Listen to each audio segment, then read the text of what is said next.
All right, we are live. Welcome to another installment of Anything Comics.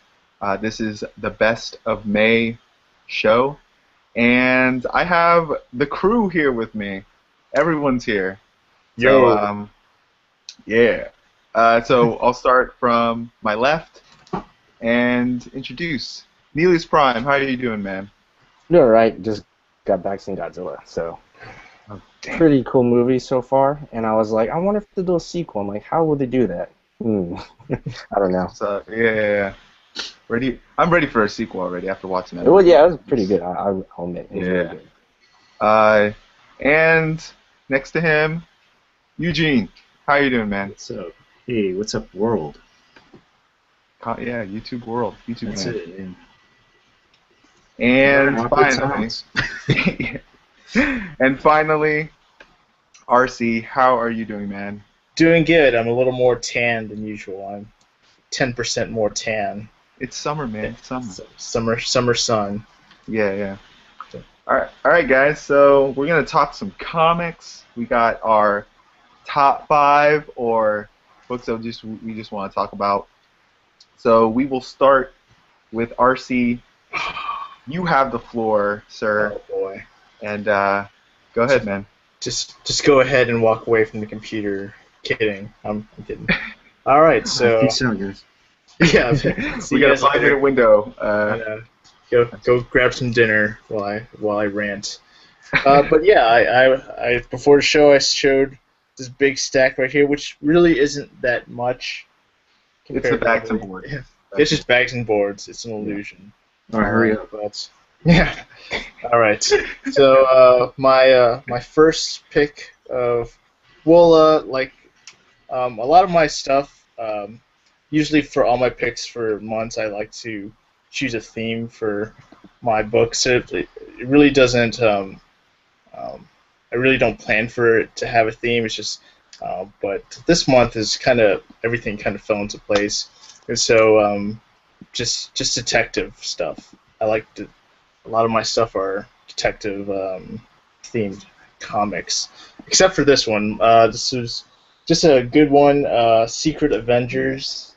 This has been a really fun um, read so far. It's a lot. I would say that this has been a good substitute for Hawkeye, the Matt Fraction Hawkeye, since it's been um, kind of on and off the comic book shelves as of late. I think this has been a good substitute with Mike Walsh's art and just the overall humor of it. It's very lighthearted, and you really give everyone a chance to shine for this. Alice Cott does a great job with not only just handling the team aspect, but also the dysfunction of the team. You have all these characters who are just not used to doing, team or solo work in a way, and they're all just kind of thrown together. So this has been, I've really enjoyed it. It's good to see different sides to everyone and how they react to all these missions, which has been cool because Alice Cott writes like two missions going on at the same time, and so you focus on like one part of the team, and then another part of the team's doing another thing, wherever. But I don't know. I've really enjoyed it so far, and so yeah, there's that. Okay, so my next pick. This has been uh, every comic or every issue of this so far has just been on the mark. It's really come out of the gate strong. I'm really surprised. But Deadly Class from Image number 5. Um, really good work by Rick Remender. It's really in like with a name like Deadly Class, you would think there'd be uber violence and brutality, uh, every single page, but there's a lot of brutal moments, but it's not in violent content. There is a lot of drug abuse, there's a lot of profanity, and then you mix in a lot of human drama, and then you throw in uh, some killings or some fatalities in there. But Rick Remender has been strong with the writing, capturing the human element of this guy's just trying. He wants to find his place in the world, and apparently, in order to find his place, he joins an academy for assassins and whatnot. But this latest story arc, it all takes place in Las Vegas, and it's basically just one big acid trip. Like this, he and his classmates, they all take acid, and this is just the guy just tripping out as he's going through Las Vegas, and then it's Craig is the artist for it, for Deadly Class, and he just does a really great job with capturing the psychedelic aspects of being on drugs and all that. I've never been on drugs, so I don't know if I could, just any factual basis, like, oh man, and I thought you're supposed to smell colors and see sound or something. I don't know, but Well, he does a good job, kind of letting like the reader live through that. yeah, Like, It's like, so you don't have 'cause to. I read it too, and like Remender's good at doing senses. Like I've never taken drugs or LSD, but I can get a picture of what it could be like because of what he explains and how the artist depicts it. yeah. And I thought they did a good job of that. Yeah, and the pacing of it is very very good. I really like the pacing. There's really never dull moments in each page of this comic, and so if you're really into, you know, I wouldn't know how to describe this. It's not a superhero book. It's more just human drama within a kind of fantastical situation, which is weird because if you read like the back pages, Rick Remender says that this is really based off of true events of his life. I'm like, man, that's pretty crazy. Like you got high and got beat up and whatnot, but I don't know. I've really enjoyed it, so definitely check that out when you get a chance. All right, so going on to my third pick, going right into the event season of Marvel Original Sin. I don't know if are you guys reading this so far? Oh yeah, I'm reading it. Yeah, Yeah. it's good. Jason Aaron is writing it with art by Mike Deodato Jr. Really great murder mystery. I really don't think there's a lot of murder mystery events that happen in Marvel, not to my recollection. But yeah, Jason Aaron really does a good job with playing with your expectations. Once you think you have whoever killed the Watcher in their sights, Jason Aaron throws in another curveball with another suspect with more evidence that seems just fantastical and all that. And first issue really dealt with just the Watcher being killed and these secret teams being made to go out and find evidence or try to find who really killed the Watcher. And then it all comes to a head recently with the third issue of Original Sin, where all the secrets of the Marvel Universe has been spilled out, and so we're going to see that revealed in a lot of tie-ins of what's coming up. But basically, all the superheroes are reeling because all these dark secrets that they never knew existed have all been like revealed to them. Mhm. So I'm kind of interested in um, seeing how that plays out with all the tie-ins coming up. But there's a really big moment in the third issue that's like, what the heck just happened here? All right, can we talk about that? I I don't don't know. know. spoiling? Is anyone else? Are we Are spoiling? It's the we last spoiling page. alert? Because I really Okay, want to know just- what happened. From Have here you- on out, we're spoiling things. Spoiler alert. Okay, Alright. so stop Spoiler the alert. video now We're and s- jump yeah, later. we're- No, So- no, just keep watching. We're just Just gonna keep spoil it for you. Yeah. Okay, so what What do you want to happened? know?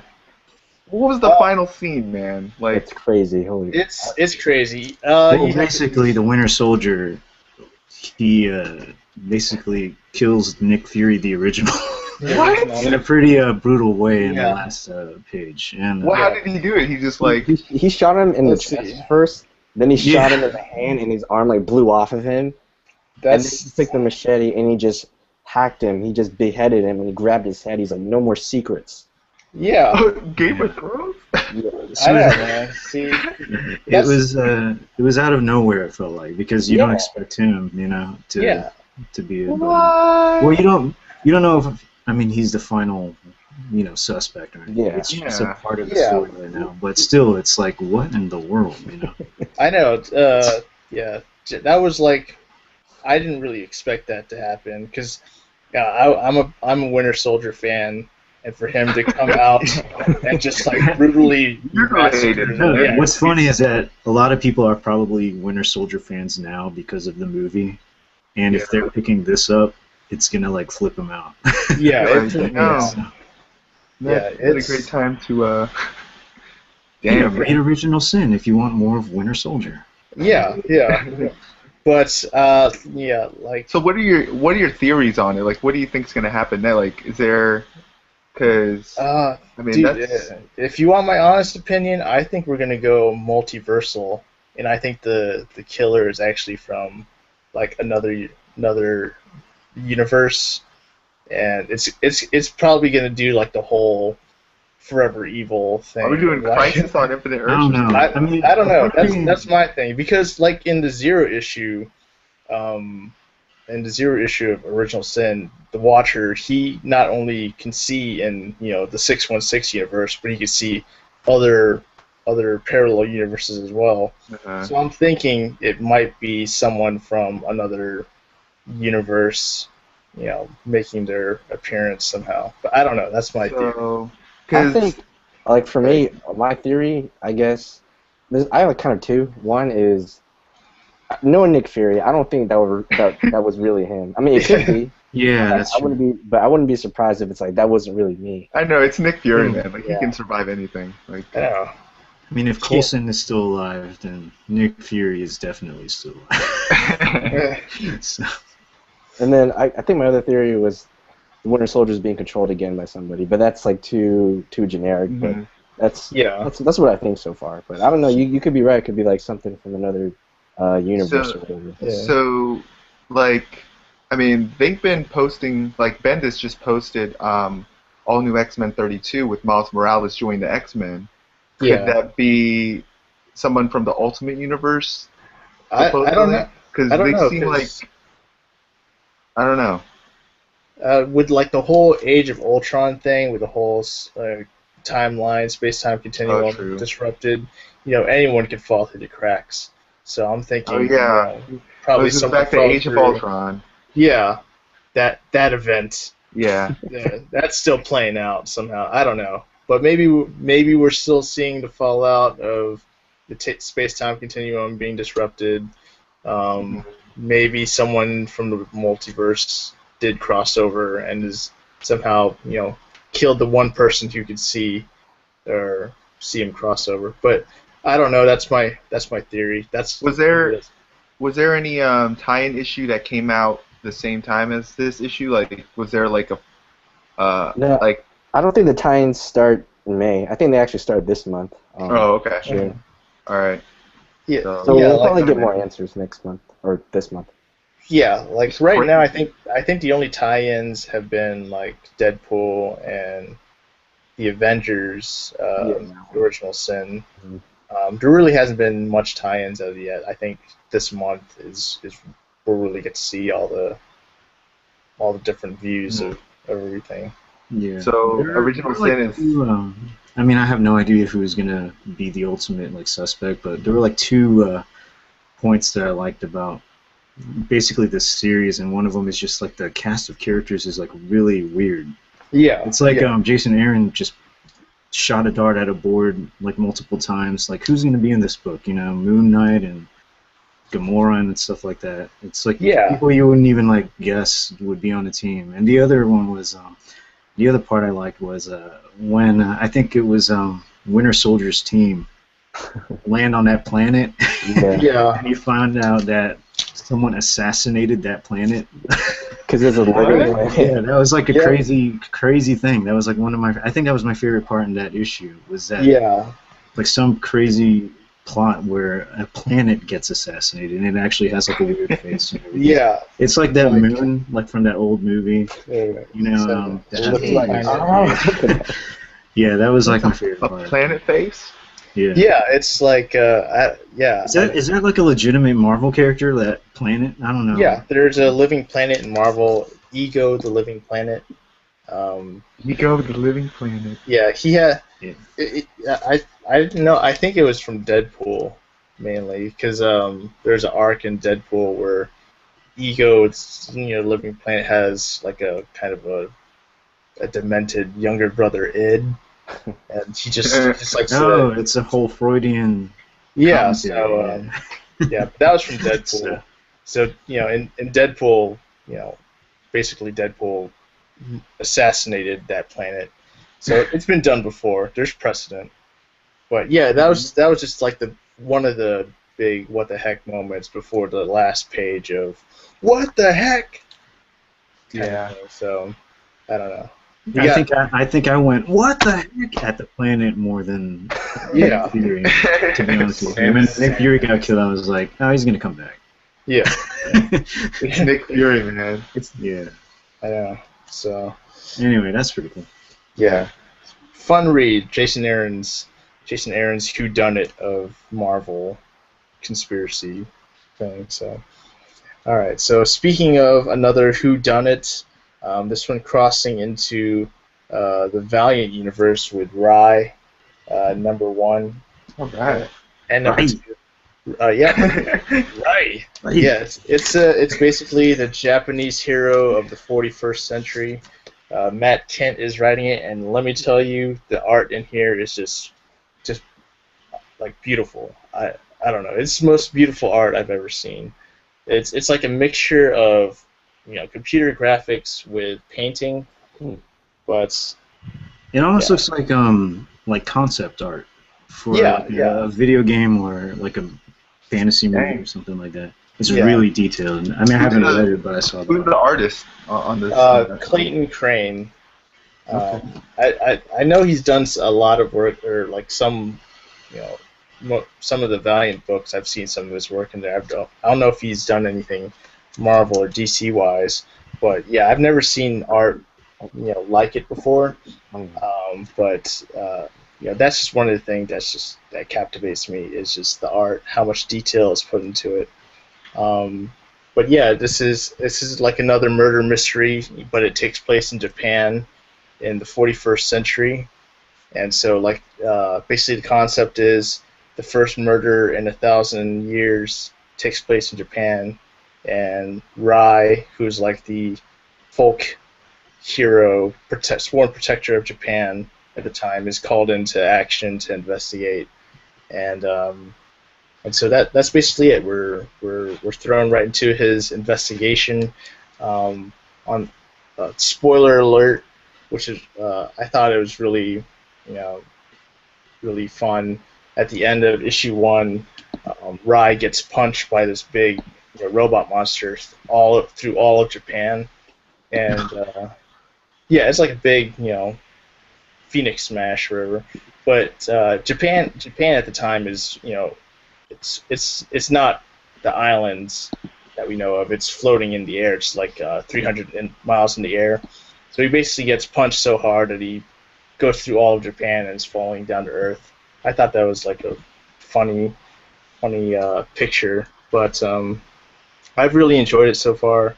Yeah, definitely check out Rye when you get a chance. And for my number 5 pick, um, this book really came out of the gate for me. Um, I heard about it, and then when I started reading it, I was blown away. It really got me back into watching, you know, crime dramas and police procedurals.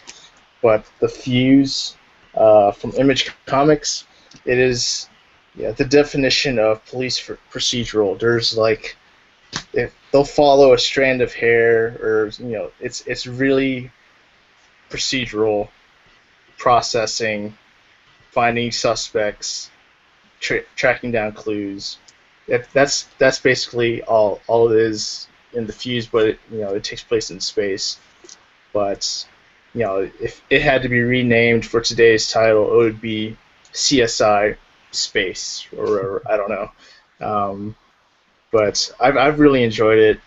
Yeah, it's written by Anthony Johnston, and yeah, I read his editorial at the back of issue 1, and he said that he grew up basically watching all these police procedurals growing up, so he knows how it's written and how to write it and how to turn your expectations and you know, throw you curveballs whenever he gets a chance.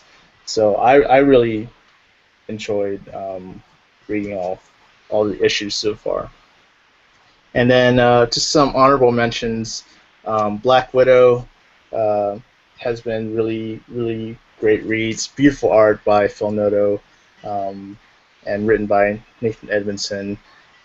Edmondson really knows how to capture, the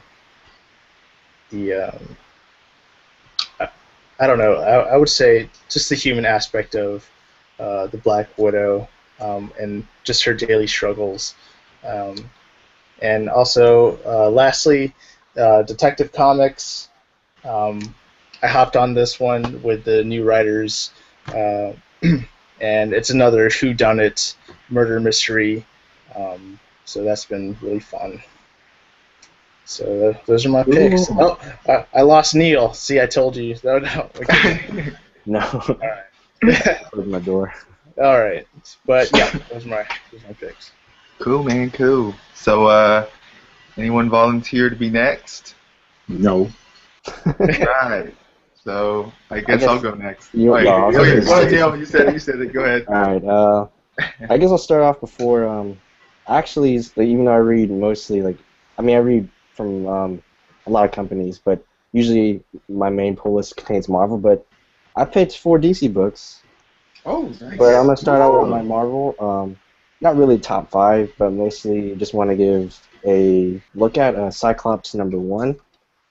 And this series spins right out from the trial of Jean Grey, where all new X-Men crossed over with Guardians of the Galaxy. And not to be confused, some people, it's not the main Cyclops. This is Cyclops from the past. This is a younger Cyclops. And when the series was first announced, I was kind of surprised because I don't know what can they do more with young Cyclops as far as being an all-new X-Men. Then the trial of Jean Grey happened. In the end of that, or during the series, he found out that his dad, Corsair, Christopher Summers, is still alive. So he's been in space with the Starjammers. And at the end of it, he's like, yeah, I don't want to go back to Earth with the X-Men guys. I want to stay here. My dad's alive. I thought he's dead. I want to go explore space and be with him again. So in a way, this issue, or the series in general so far, it's kind of like an adventure for someone who doesn't know about the cosmos in the Marvel Universe.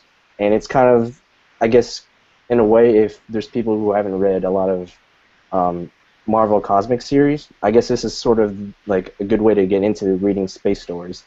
And he doesn't know what's going on, so he's learning. And if you're a reader who's not learning, you're pretty much going to learn too.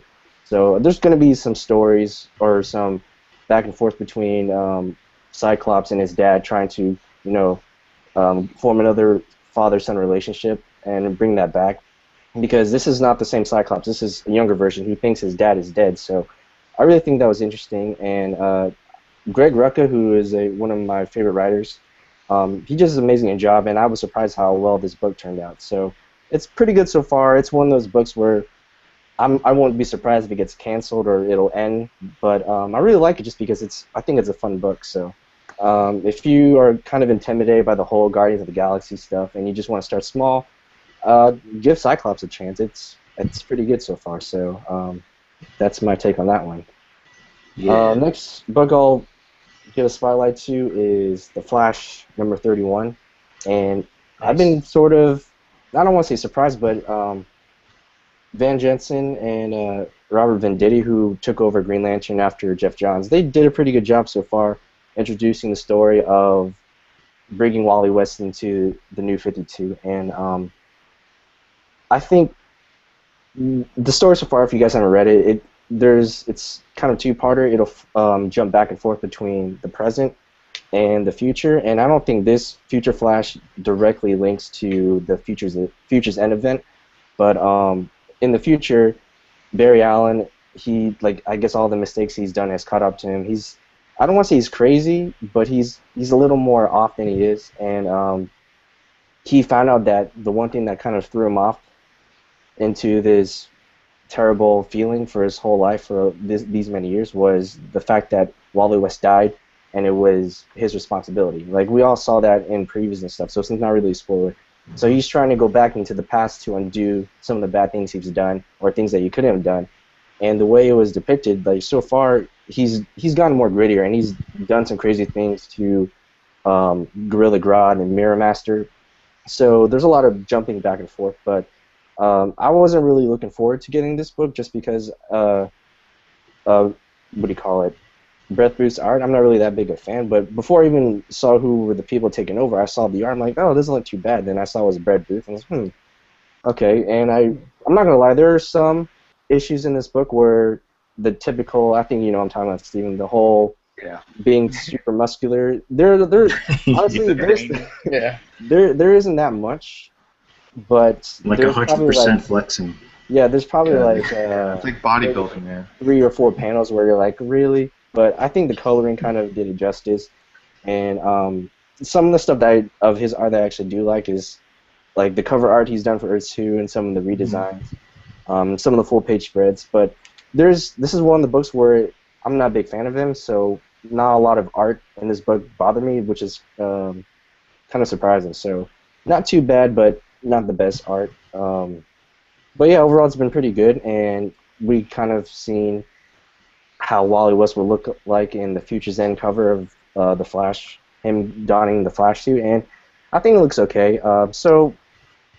The only bad thing about the writing is it's the typical teenage story about Wally West where he's that rebellious teen. He's like, I don't want to do this. Oh, breaking the law, that's cool. That's what cool kids do. I'm going to do that. So it's kind of the generic teenager who's kind of rebellious, and Barry Allen's being the big brother or the father figure to him. So that's kind of cheesy and generic, like I said, but it is what it is. It's just a way to introduce him, and I'm not complaining how it's going to play out. So pretty good so far. Looking forward to seeing how this arc will end with introducing Wally if he becomes Flash at the end of this story with the future Barry traveling to the past. And I think he's traveling to the past to kill himself or something. I'm like, what is going on? So it's pretty weird. Yeah. So next book I got up is Forever Evil number 7. Yeah, I'm gonna talk about this book. Yes, talk about it. Yeah. The only bad things. Okay, I'll get the bad out of the way. For just this issue, not the overall story. The bad thing is that it's a delay again. I don't know how many delays there have been for Evil, but I guess since I actually reread the whole miniseries, and it reads better in trade if you read it in like one sitting. You kind of will give it better respect than how you would read per month and then delays, then read again, then delays. So that's one thing that I would say about Forever Evil. It reads better in trade, but also it shakes up a lot of things in the DC universe. mainly this was more like Lex Luthor's chance to shine and him to be part of the, I don't want to say superheroes, but be something more than just a villain. And the way that he plans, the way that he gathers the other supervillains, the Injustice League, how it's depicted, how the art is, how the battle scenes and action scenes with whether it's him versus Ultraman or him versus Alexander Luthor or everything in between like that. I think it's done really well. Jeff Johns narrates him in a really good way where it carries the tone of the book. So I could see why some people were leaving comments where they would like to see a Lex Luthor series. I kind of understand it from that point. So, and then obviously at the end, because we've been spoiled because they released books that were supposed to be after Forever Evil, we see him try to buy into getting into the Justice League. And that kind of goes into Justice League number 30, which I'll talk about now, where it's the aftermath of what the Justice League's doing right afterwards. And obviously you have some members that are going to be outspoken about having Luthor on the team. And then he was doing stuff where he's trying to let them know, like, hey, I've changed. I want to be part of the team. The whole world saw they want me. They see me as a hero. I rebuilt the Watchtower. Like, what else do you more want me to do? I saved you, Superman. That's pretty much what he said too. And they're still very hesitant. But the very last page, can we spoil this part? Do you know what I'm talking about, Steven? Yeah, go ahead. Are you talking about Forever Evil 7? Or? No, Justice League number 30. There's yeah, go ahead, man. Go ahead. Well, okay, it's not really that big of a surprise, but he goes to the Wayne. He goes to Wayne Manor. He just rings the doorbell. Alfred opens the door, and Luthor's like, "Hey, can I speak to Batman, please?" You know. So. Oh no. Yeah, so he, like, you would think he's changed, and all of a sudden it's like, well, he kind of has these methods. If he doesn't get what he wants, he's going to use that as leverage against him or against them. Oh my gosh. So there's that, and then also I don't know if I like that. Yeah, that's what some people do. Like, people were like, I don't know how to feel about that. They're taking everything from Superman. Are you kidding me? You're taking the main villain from Superman and you're gonna put him in like a. Now he's gonna search for Batman. Yeah. So it's like, I don't know. I was kind of all hesitant about like Forever Evil of how it ended because it's just like I feel bad. Like that's Lex Luthor's. That's Superman's Joker. You know, that's his main villain. And for him to go good, I mean, it's a new take, and I mean, it hasn't really been too bad, but it just kind of sucks that, you know.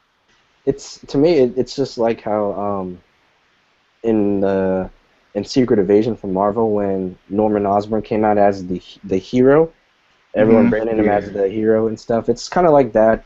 It's nothing we've seen before in any comic book, but it's a different take. And honestly, I don't know if this will last. This will probably last a year, honestly, and then it will go back to, him being evil, because it's gonna happen. Crisis. But should I mention that last page in Forever Evil, Steven? Yeah, go ahead, man. Do you guys care, Eugene, RC? Yeah, I already saw it. So you already saw it. It's the whole Anti-Monitor is the guy that's behind it. He's hopping universes, destroying just to find Darkseid. I haven't consumed enough to beat Darkseid, so I'm like, whoa, Crisis. Crisis, yeah. Earth, what? Multiversity? Yeah. What's going on? Yeah. But yeah, and then the only thing I would talk about in Justice League number 30 is the Power Ring, or Power Ring's ring, or whatever. It finally found the host, Jessica Cruz, I think, who was already foreshadowed that she would be a Lantern in Green Lantern number 20, Jeff Johns' final issue on Green Lantern. It was foreshadowed, and Simon Baz was the one that's going to be training her. So probably after the whole Futures End, like tie-ins are done, I think Justice League will have a story about Power Ring and Simon Baz trying to help her out. So I'm really excited to see him again. He's one of those characters that are new and you just instantly like him right away. So I can't wait to see him back. And I guess I'll transition that. Him being on Justice League of America number 14. I'm so disappointed in this. Who's writing it, man? Who's writing it? Well, it was Jeff Johns at first, but I forgot who the writer was when they did the tie-ins Forever Evil. But of course, they had to close it out with Matt Kindt. The guy, he's the caretaker, man. I don't blame him. He I, puts them to sleep. I don't think it's Paul or Jeff Johns. It's probably editors' decision Yeah. because they Yeah. Justice League United already came out last month, last month before this even came out. So the one thing I'm disappointed about is you had this great team. They like built them up. It consisted of Hawkman, Stargirl, Catwoman, Katana, Vibe, who's not even on the cover, um, Simon Baz, and Martian Manhunter, and Steve Trevor kind of leading the team with like Amanda Waller calling shots. Like they had such great potential. They did in some sort of way did like battle the main Justice League in the Trinity War, but they had so much potential as far as you have Martian Manhunter who is supposed to go toe to toe with Superman. You have Catwoman who sort of knows Batman. Katana is supposed to be able to fight on Wonder Woman, and then Vibe is against Flash, and Hawkman's against Aquaman, and Cyborg against Stargirl, and then you got Hal Jordan and Simon Baz. Like I really thought we would actually see these head-on battles. Maybe not the Green Lanterns because they get along, but I don't know. I was just excited for this team. It's a bunch of guys who some of them are criminals, some of them are more grittier. They don't really belong on here. I was wondering how this would turn out, and at the end of it, they just ended up quitting and saying, "No, we're done. See you later. We're not doing anything." Like they didn't give him like a chance. There was no form of camaraderie. They didn't even come together at all. It's like they were thrown into Forever Evil. Then when they came out, they just gave up. Like they didn't even do one more mission or anything like that. But I mean, in the flip side, I get how it's supposed to. This series is supposed to end, and then something new like Justice League United is supposed to happen, which I've read too. It's been pretty good, but I don't know. I was just kind of hoping for something to spawn out. Maybe most of these members go to Justice League United. Only Martian Manhunter and Stargirl, but I don't know. It sucks. How about Hawkman? Like, Yeah, what happened to Hawkman? He did appear in Justice League United, but it doesn't seem like he's going to be a member of the team. But yeah, I'm just disappointed. Like you had this team that could do something. You gave him one mission, and then they all gave up so easily.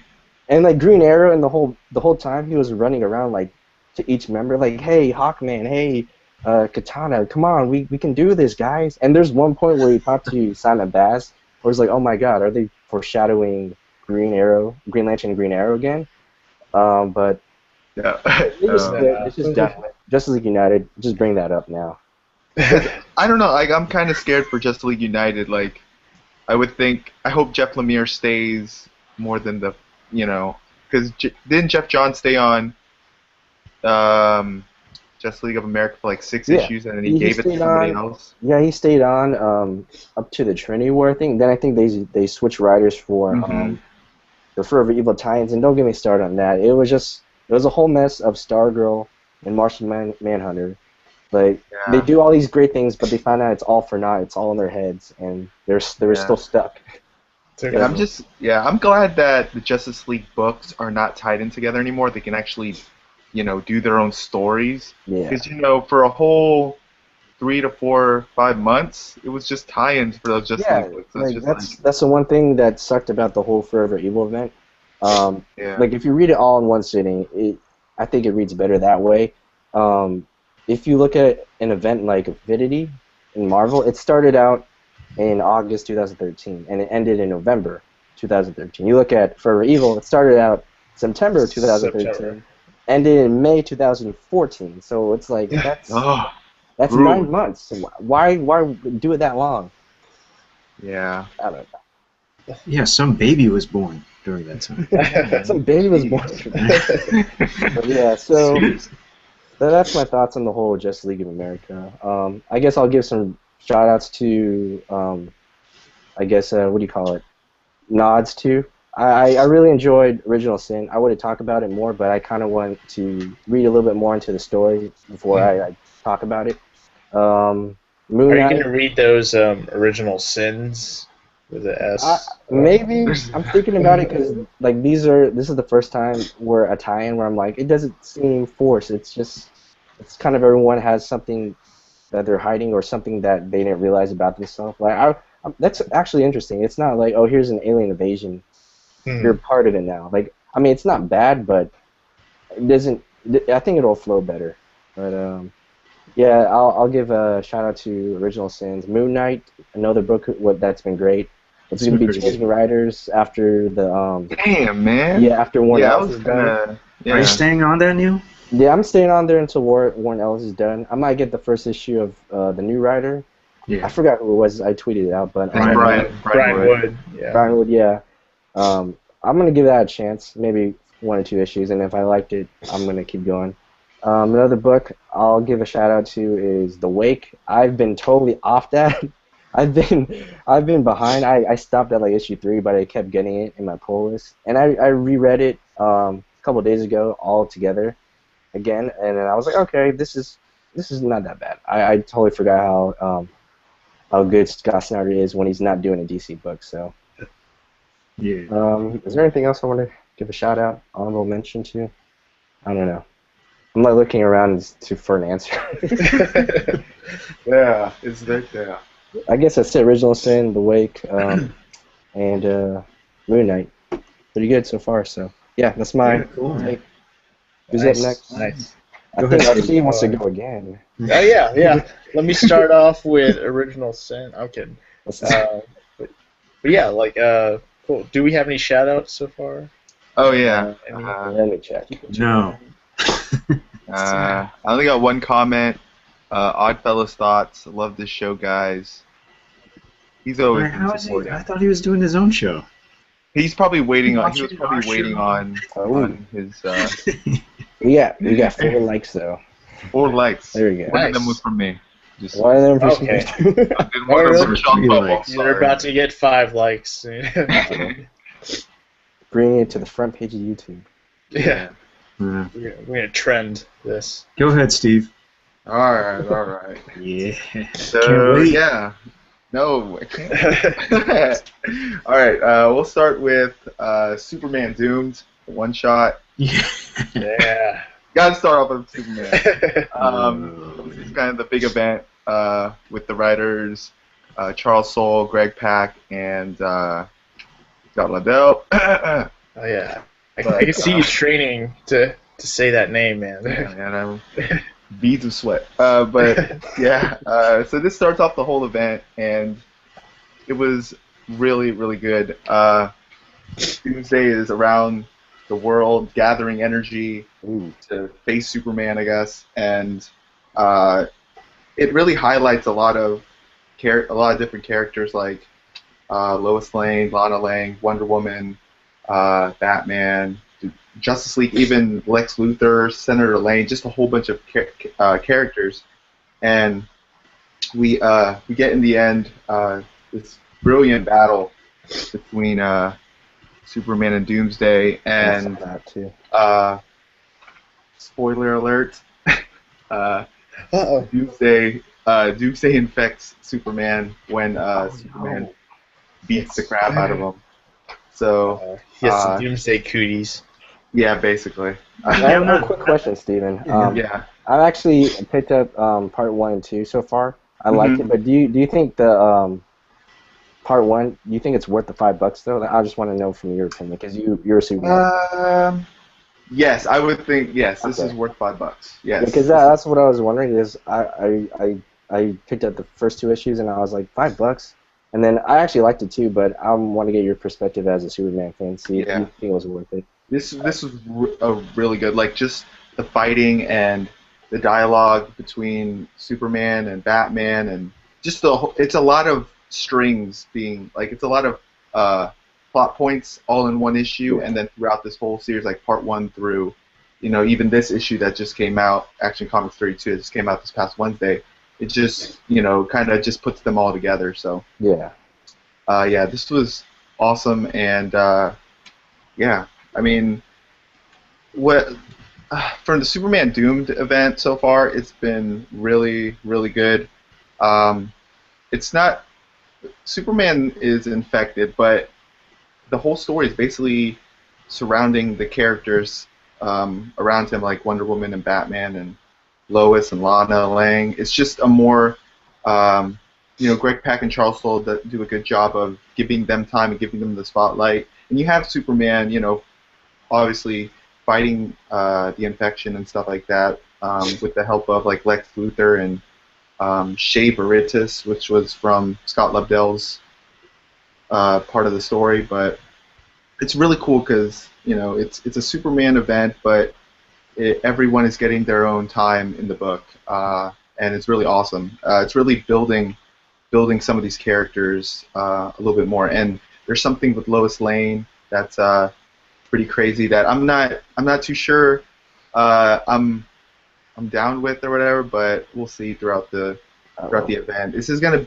be a while. I think this is going all the way to August, so That's pretty cool. yeah. That's pretty much a crossover, right? Because I got like my checklist, but I haven't gotten that far into past July actually. Yeah. Okay, So that's cool. yeah, there's a lot. There's a lot more. I thought it was just gonna be this month, but this probably is just a whole bunch of setup, and then all the way through August, kind of just Yeah, because I got the first two parts, and I like how in some events or like mini crossovers like this, it's kind of hard when you throw in like a different book and you involve other characters. Sometimes they just feel like they're just thrown into there, and I feel like it flows well. Yeah. They're still thrown into there, but they're not done in a way where it's obviously like out of place. That's one thing I like about it so far.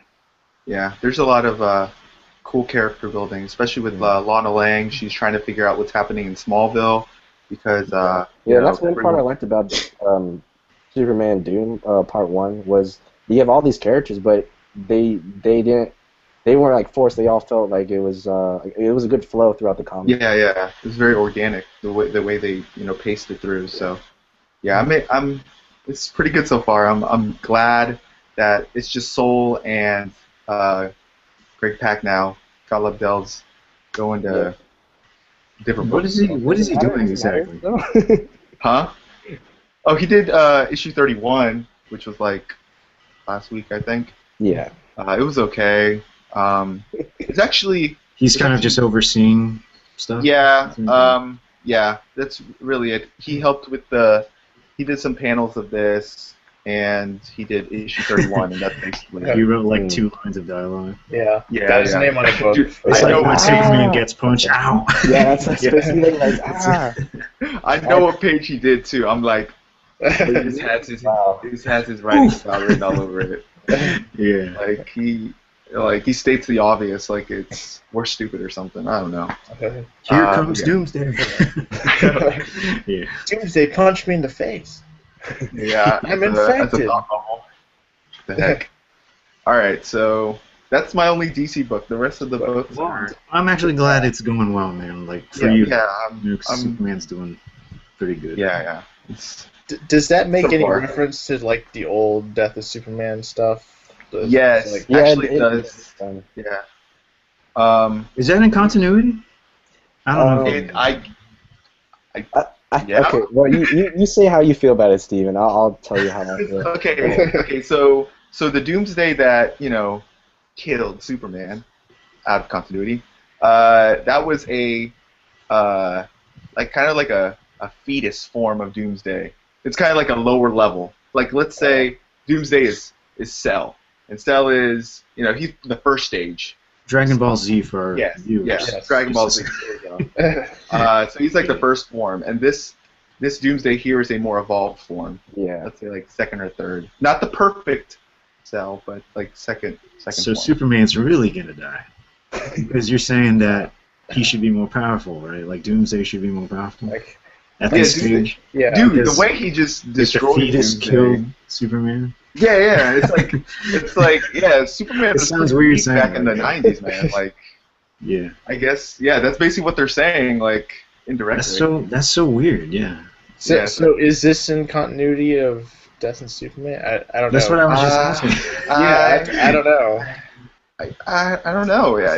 See, I think he faced him before. This Yeah. is like my theory. I think he faced him before, but he got close to dying, but he Resurrection. didn't die. Yeah, that's what I The think. resurrection, man. I guess it Like is. his consciousness was alive. Yeah. I don't know. I guess. I don't know. I don't know much about Doomsday. Does he speak, or is he like a Hulk where No, he he's kind of growls like and stuff? he's kind of like a Hulk. He He growls and stuff. throughout this whole prelude of Doomed, he was kind of he he wasn't kind of like a monster just like roaming around just killing Yeah. people. He actually was, you know, he He, actually, he actually could think and stuff. yeah, wasn't he just actually could think. He was rampaging actually everyone. calculating I stuff. can't talk, so I'll just punch things. Yeah. Yeah. That's so yeah, I don't know, like DC's been like there's some stuff that I think it's in continuity, like with Batman. Like Yeah. in Nightwing 30, they referenced him being Batman, so I was like, that's not, that's that. For I guess one that's- issue, I'm Batman. Yeah, Yeah, I think they I kind don't of know. like, picked and choose what falls Yeah. into continuity. Yeah. But that's kind of weird. It's like, do we like what's going on right now? No, let's add something from the past and add it to New 52. Yeah. So, Yeah, so yeah. that's pretty cool. So all right, next. This is from the creators of Powers. This is from Icon, the Marvel imprint. What? United States of Wow. Murder Inc. I can't yeah. believe this. I forgot to get that. Dude, it's you know, I missed the boat on Powers, so and I had a little extra cash, so I wanted to try this out. This is Bendis and Michael Avon Oeming, and I've heard he does a really good job. Bendis does a good job on the crime genre, I guess. Hmm. So this story is about a guy named Valentine, I think, and he has just entered the family, the crime boss family. And the United States is half controlled by the U.S. government and half controlled by the 5 families of, like, the 5 crime bosses. And so Valentine is inducted into the family, and he's sent to do a mission, and he meets some old friends that he used to, like his old friends, or old family friends, and they're part of the organization also. And then everything just turns upside down for him. Something with his family, you know, the mission that he was supposed to do just goes completely haywire. And final pages were pretty interesting, and it really sets up for something pretty big. And yeah, so issue 2 is coming out next week. I'm really excited about this. This is my first time really experiencing Michael Avon Oeming's art, and I gotta say I enjoy it a lot. Like he does a lot of 2-page spreads in this issue, and that's his party when he gets inducted into the family. So yeah, it's awesome. I mean, I'm starting to like Bendis a lot. So yeah, United States of Murder Inc. Go check it out. RC should probably check that out since you were talking about like crime and murder Yeah, and stuff. I'll check that out. Yeah. It's Did our comic shop still have any in stock? no, they were. No, Probably they were not. wrong. They're Yeah. I gone. wanted to pick it Alright. up. I checked and they're out of number 1. Okay. All right. So next, going off the Bendis theme, that's my section. Oh, wow. Oh wow. Miles Morales, Spider-Man. Spider-Man. Oh, Dude, Dang. this is so good, man. Like Bendis, you know, he's been writing Miles forever, right? Like Yeah. no one else has written Miles. Yeah, I don't think anyone else has. Yeah. So this is all this is stemming off what happened in the Ultimate Universe with Galactus. Oh, the whole Cataclysm? Bunker. The whole Cataclysm. Yeah, and Miles told his secret identity to his father, and Oh. it didn't get the reaction that he thought he would get. Oh, like no. basically, his dad was basically like, "You killed her! What? You're the no, reason you that's killed her." And then he was just crazy. like, "Damn, I didn't think you'd feel like that." And so Miles hasn't seen his dad ever since, Yeah. and we're just thrown into Shield, and someone is out of, I think it's Norman Osborn. He's back, and he escapes. So that's one little point during the issue that's really cool. You shot the watch. Miles, yeah, Yeah. probably. You never know. I don't know.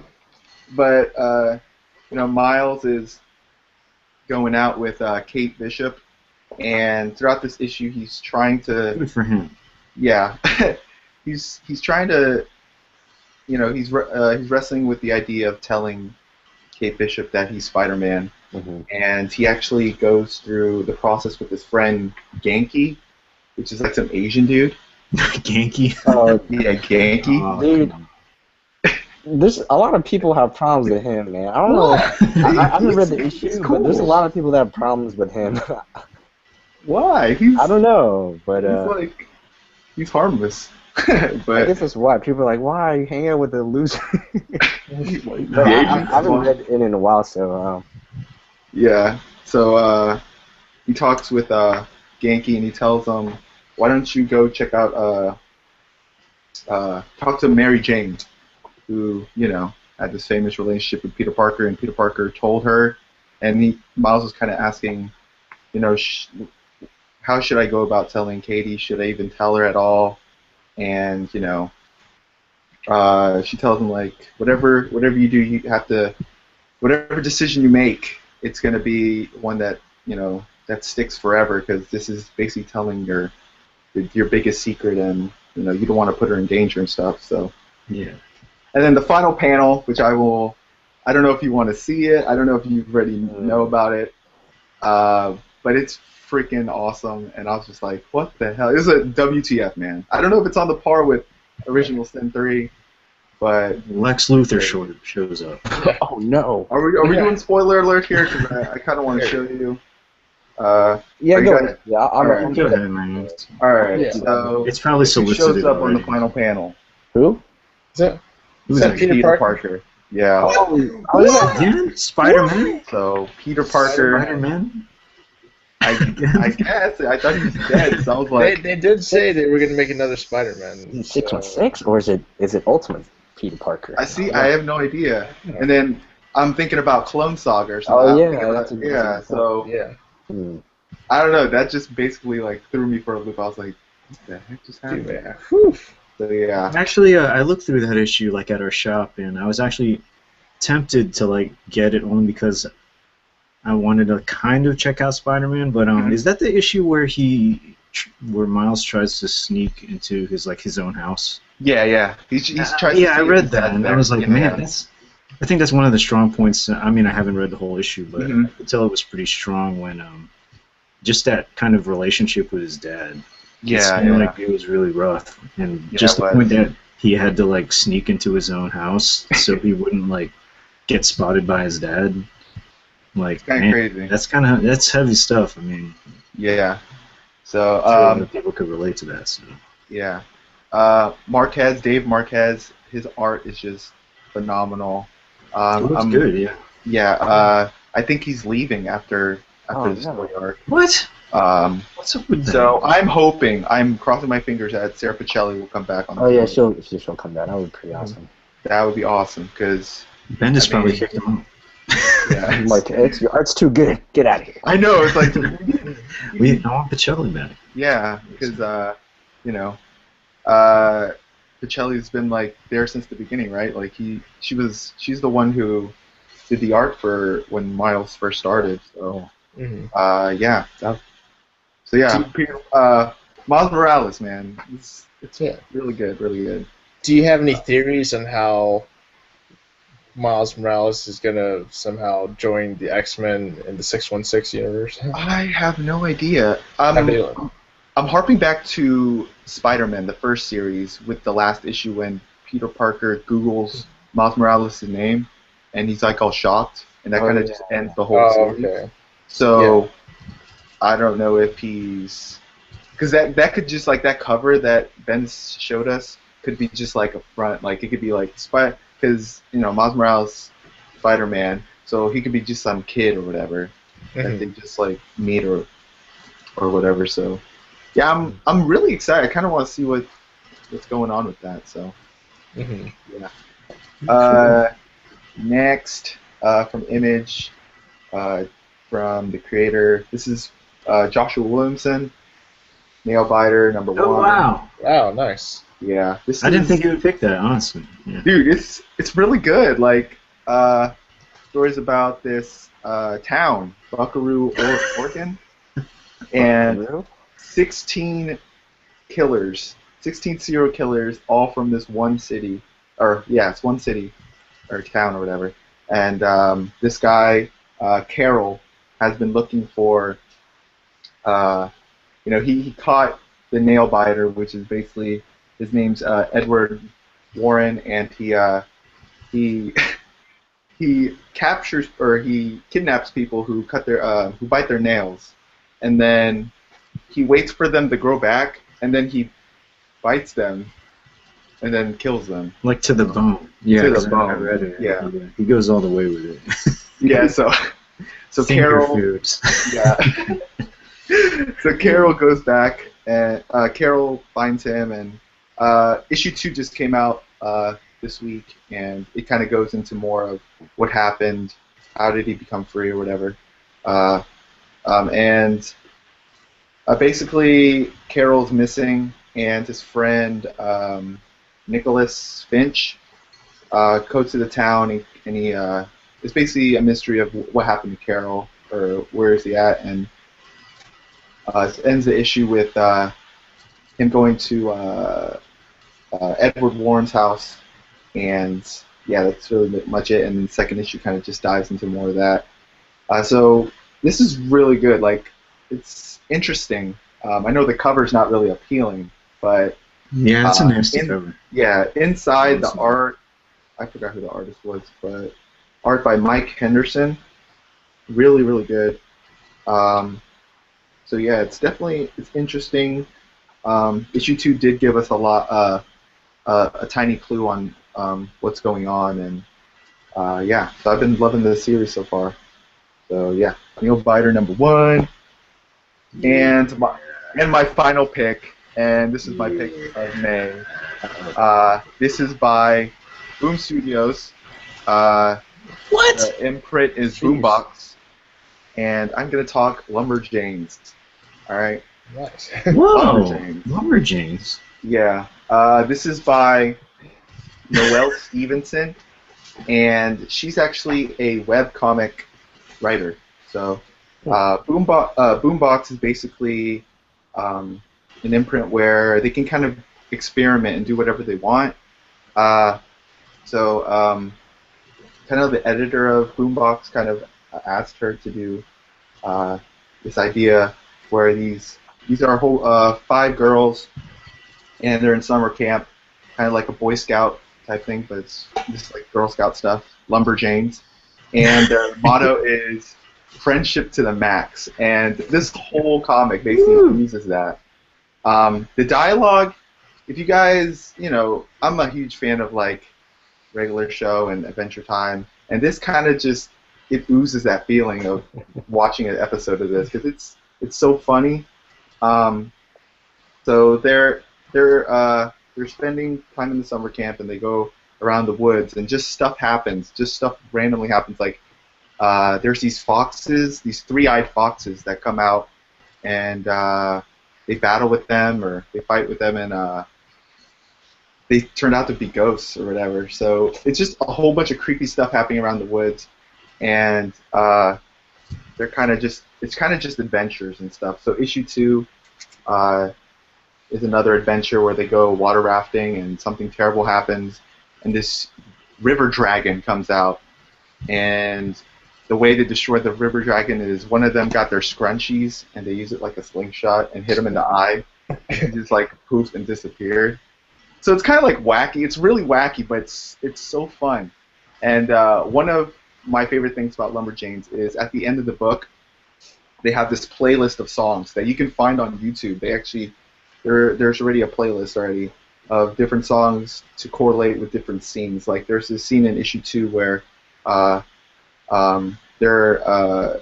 caught in the current, and they have certain songs to go with that scene, which I actually read it and played the songs, and it was pretty awesome. Oh, that's really cool. Like what kind of songs? What kind of bands? Like, there's some Joan Jett. Like happy stuff? Yeah, there's a mix of I'll actually go to the first issue. There was I actually like back. that. That's actually pretty cool to do. Yeah. In the comics. So in the back they have this list of songs. that's already on YouTube already. Someone actually did it and put them together. So you have stuff like Stevie Nicks, Joan Jett, Tegan and Sarah, uh, Survivor, Lorde, Janet Monet, just a whole bunch of stuff. And yeah, it's actually a really good playlist. Like, I don't know, it's really interesting. And Cool. yeah, so Lumberjanes, man, this is like one of my favorite books. It's a feel-good book for the Yeah, it's kind of a feel-good, funny book. If you like, because if you like stuff like Adventure Time and regular show, it's kind of in that same wheelhouse. Like, I could totally see this being a Cartoon Network show, and it just fit in because this is like detour, but I've been watching a lot of Steven Universe, and that stuff is like because it of is Steven. really not only that, but it's really, really good. Like, it's pretty awesome. Like, it's like if you watch a show, you'll know what I'm talking about. It's some brilliant stuff. I'm like, Cartoon Network, thank you for coming back, because I remember that time when Cartoon Network was doing those live action stuff, like those little, like it was just all of it was reality based stuff, but they're bringing cartoons in like Gumball and regular show and Adventure Time and Steven Universe. So yeah, Lumberjanes is awesome, and I can't wait for the next issue, which is coming out next week. So I'm excited about that. So Cool. yeah, so I heard a lot of hype about that book. yeah, man. Like when issue 1 came out.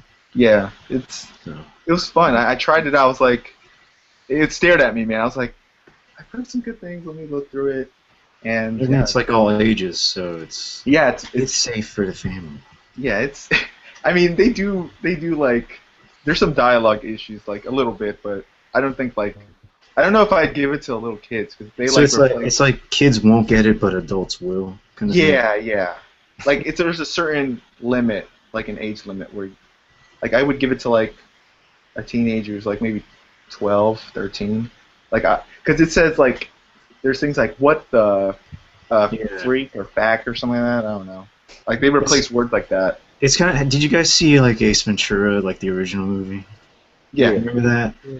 Remember when the scene when the lady detective's like leaning, like she like leans on Jim Carrey's character Ace Ventura, and Ace Ventura is like, "Your gun is digging into my hip." See, as a kid, I didn't know what it meant. I thought it literally meant the gun. Yeah. Like when you find out later on, she's actually a man, and now as an adult, I'm like, yeah, that's not what it meant when it's probably like that, right? Dude, that's It's a lot. of that. That's like a lot of '90s cartoons do that. If you like you watch the show, you're like, oh my god, Yeah. what It's just happened? It just shows us how like tainted our minds have become, And then you like hide it as an innocent joke. I know, yeah. That's kind of When they do the long pause after they say it, it's like you got your gun on my hip or whatever. You're just like, I know, it's like, oh. As an adult, you're like, whoa, that was kind of too far for like a kids show, but kids don't get that, Yeah, and another thing in issue 2, they actually hint a relationship between two of the girls. So that's pretty interesting. Like I was kind of caught off guard by it, but it was really it made sense. Yeah, man, it's awesome. Yeah. And it's all girls creative team, which you don't see rarely in comics. Like you have Kelly Sue DeConnick and Emma Rios in Pretty Deadly. That seems to be like a hot topic right now. Like this whole sexism thing. Yeah. I mean, it's for everybody, I don't know what the big deal is. Yeah. Like one thing I'm just kind of like I don't know, I've been thinking about, like, Margaret Bennett. She's been writing a lot of one-shots for DC and stuff, and she doesn't have an ongoing series with them yet. And you look at new Suicide Squad, and there's this guy, I've never heard of this guy, Sean something, and he gets the ongoing series. Like, I don't understand, like, she's doing work for you, and you don't kind of, I don't know if I've heard sales are pretty good for her books, so. And she has been taking over Batgirl, but I would love for her to like give her like a team book or something, or so yeah. That's just like kind of like random thoughts that I've been thinking about regarding that kind of stuff. So yeah. pick up Lumberjanes. So, Cool. all right. Next. Oh, Or yeah. Lastly. Yeah. All right, my top 5. It's not like anyone read anything that I got. All right, number 1, really loving this, Starlight, Mark Nice. Millar. I'm always expecting something gory or shocking to happen, and it kind of happens in this. I mean, the story right now is Duke McQueen is on Tantalus, I think the planet's called, and basically he's there to overthrow just like the regime that's happening over on that planet right now. I think the guy's name, Kingfisher, is the villain right now, and he's so hardcore that he has a castle without doors. And what that means is that like he has no enemies basically, so he just builds a castle for himself without doors. And he's just oppressing this planet by like destroying everything beautiful about it and mining, causing all kinds of like disaster to happen, and also like just like oppressing the people literally with his hand. There's a scene where he captures one of these rebellion dudes, and Kingfisher uses telekinesis to crush the poor dude into a ball. Oh my God. Basically, like you see him folding up right there. Yeah, his body is breaking, and he's crushed into a ball. And basically, he also says that this glove is like so expensive, and I'm basically wasting your minerals to buy this useless device, to torture you with. So he's really like he's pretty hardcore, and he's just like ruining this society. But anyway, we have Duke McQueen. He's an old man, and he was reluctant at first in the first couple of issues to do something about it, but he ultimately does, because that's really where his heart is. And he kicks some butt. He finds some police officers like abusing a civilian. I think they were mugging him, and he takes them down. He gets a weapon, and he literally shoots people in half, with this laser. I'm going to show you guys this panel. This art is by Goran Parlov, and it's not super gory. There's Yeah, like that's what I was about to ask. Yeah, it's there's really a minimalistic feel to his art. That's good. So it's not too shocking, and it's really cartoonish. But later on, Duke McQueen gets run over by a car, which shocked me. And one of the panels that I love in this is I don't know if you could see it, but if you could see the X's on his eyes when he gets knocked out, you don't really see that anymore. Kind of even in the cartoons. Remember back in like Looney Tunes days when people would get knocked out, literally X's would be on their eyes. It was kind of nice to see that again. There's like a throwback thing. But anyway, he's captured, and there's another character at the end of the story that says, "Hey, we're gonna break him out. It's time." But this has been pretty fun, and I kind of like stories where it's this guy, where guys are just outnumbered, and you're rooting for the underdog, and he's really the underdog. He's an old man, and he thinks he's by himself right now, but I think in the next issue you'll see him join up with people, and I'm looking forward to it. But Starlight, it's taken me by surprise. I've really loved this title so far, but I'm still holding my breath for that Mark Millar moment. But Where's that beheading? Yeah, but anyway, number 2, kind of in the same vein, and it's probably the book or character that inspired Starlight, and it's actually a Dynamite book, and I've been loving this. It's Flash Gordon. Nice. Yeah, this is actually by Jeff Parker, man. Steve, this is the guy who wrote Adventures of Superman. Remember? Yeah, he did a story. It was pretty good. Yeah. Art by Evan Shaner and colors by Jordi Belair. Jordi Belair is like everywhere, I guess. Yeah. And I He's think excellent, man. It's really good. She colors every book. Exactly. It seems like she colors like great stuff. Um, like she knows what projects are quality, and she Yeah, picks those. and You she know. knows like the different style too, because like if you Yeah. look at her art from like Moon Knight and from other books, it's like so different. So she can pick up the tone really well. Oh yeah, definitely. Yeah, like that last issue of Moon Knight was completely different from anything I've ever seen Yeah. um, Jordi Belair do. But anyway, this is kind of almost the same premise as Starlight, but Flash Gordon crash lands in this planet called Arborea, which is like a tree and foliage type of planet. Like a Flash Gordon can't even land his plane because there's so many trees around, you know, and shrubberies. And the people that live here are blue people. They're like Smurfs, but adults. If I could find like a panel of what they look like real quick, but I mean, they look like this guy. This is actually, I don't know if you can see that, but Prince Baron, who is the head of this planet. But this planet is being oppressed by Emperor Ming, which sounds really cheesy now, like it's the Ming Dynasty, Very cliche. but it's like in Starlight. This is a guy that's suppressing this planet.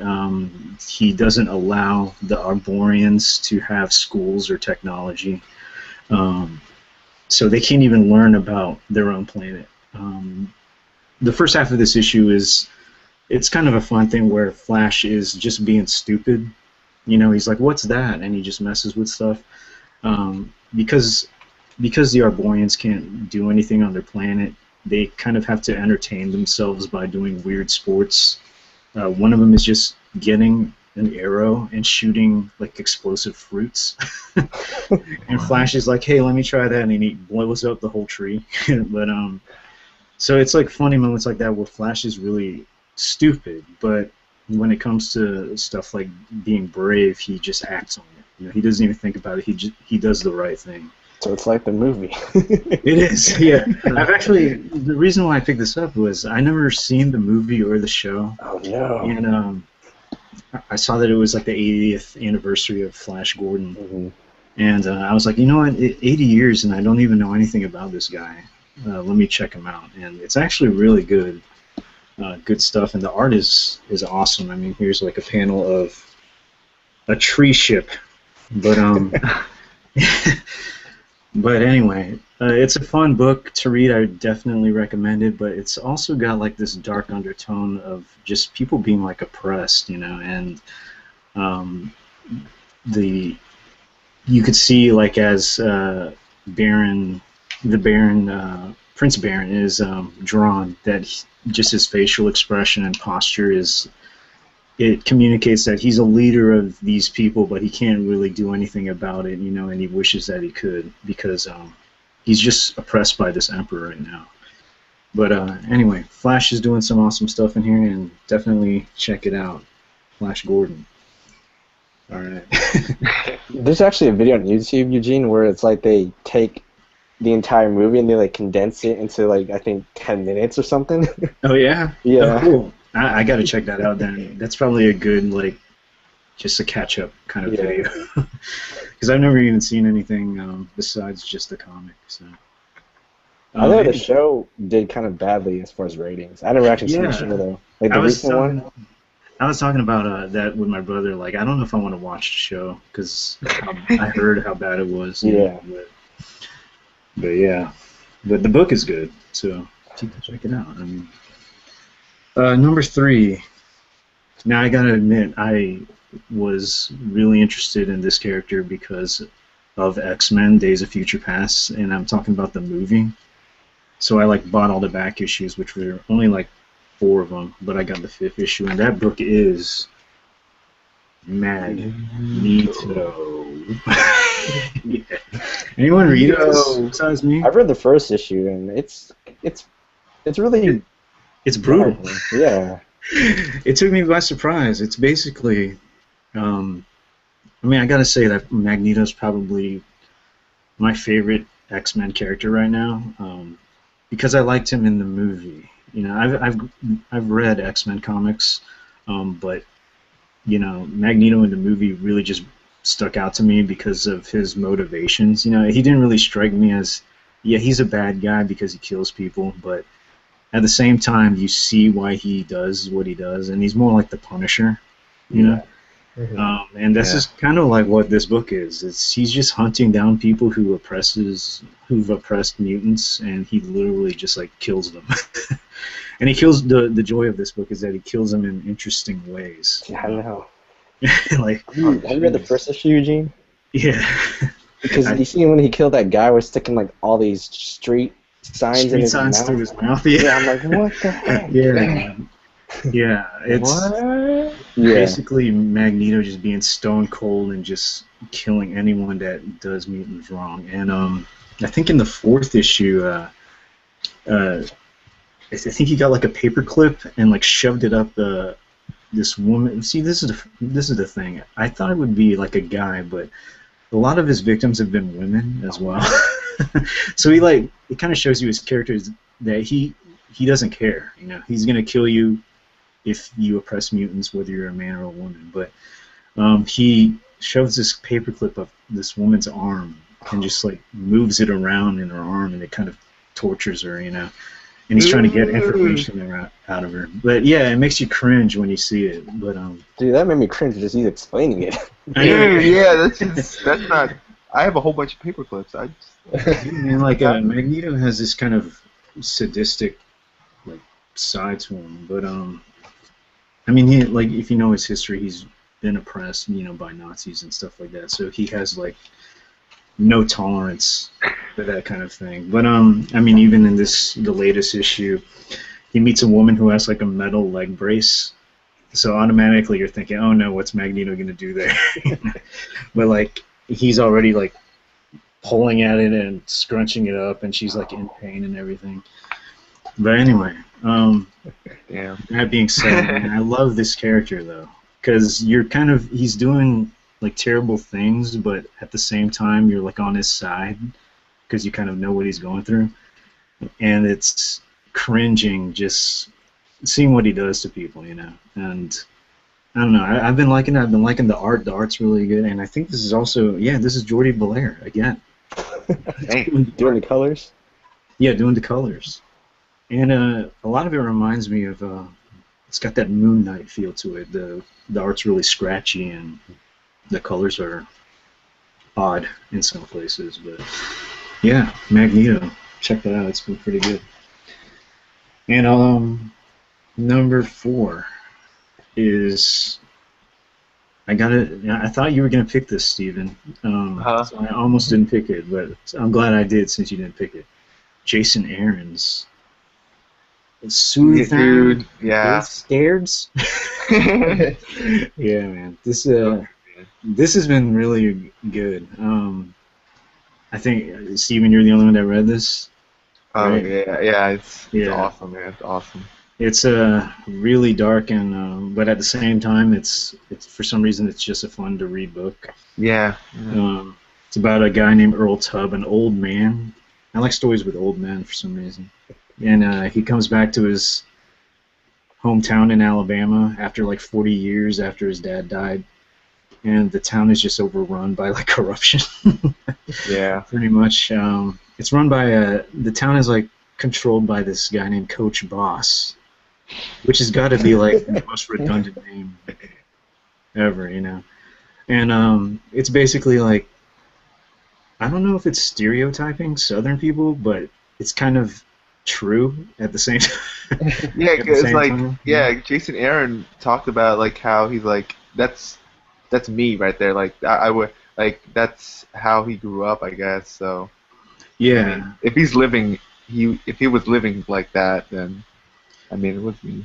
Yeah, and if you read the back matter, Jason Aaron says that this is how it was pretty much, you know, in terms of like football fans in the South and just how they acted, you know.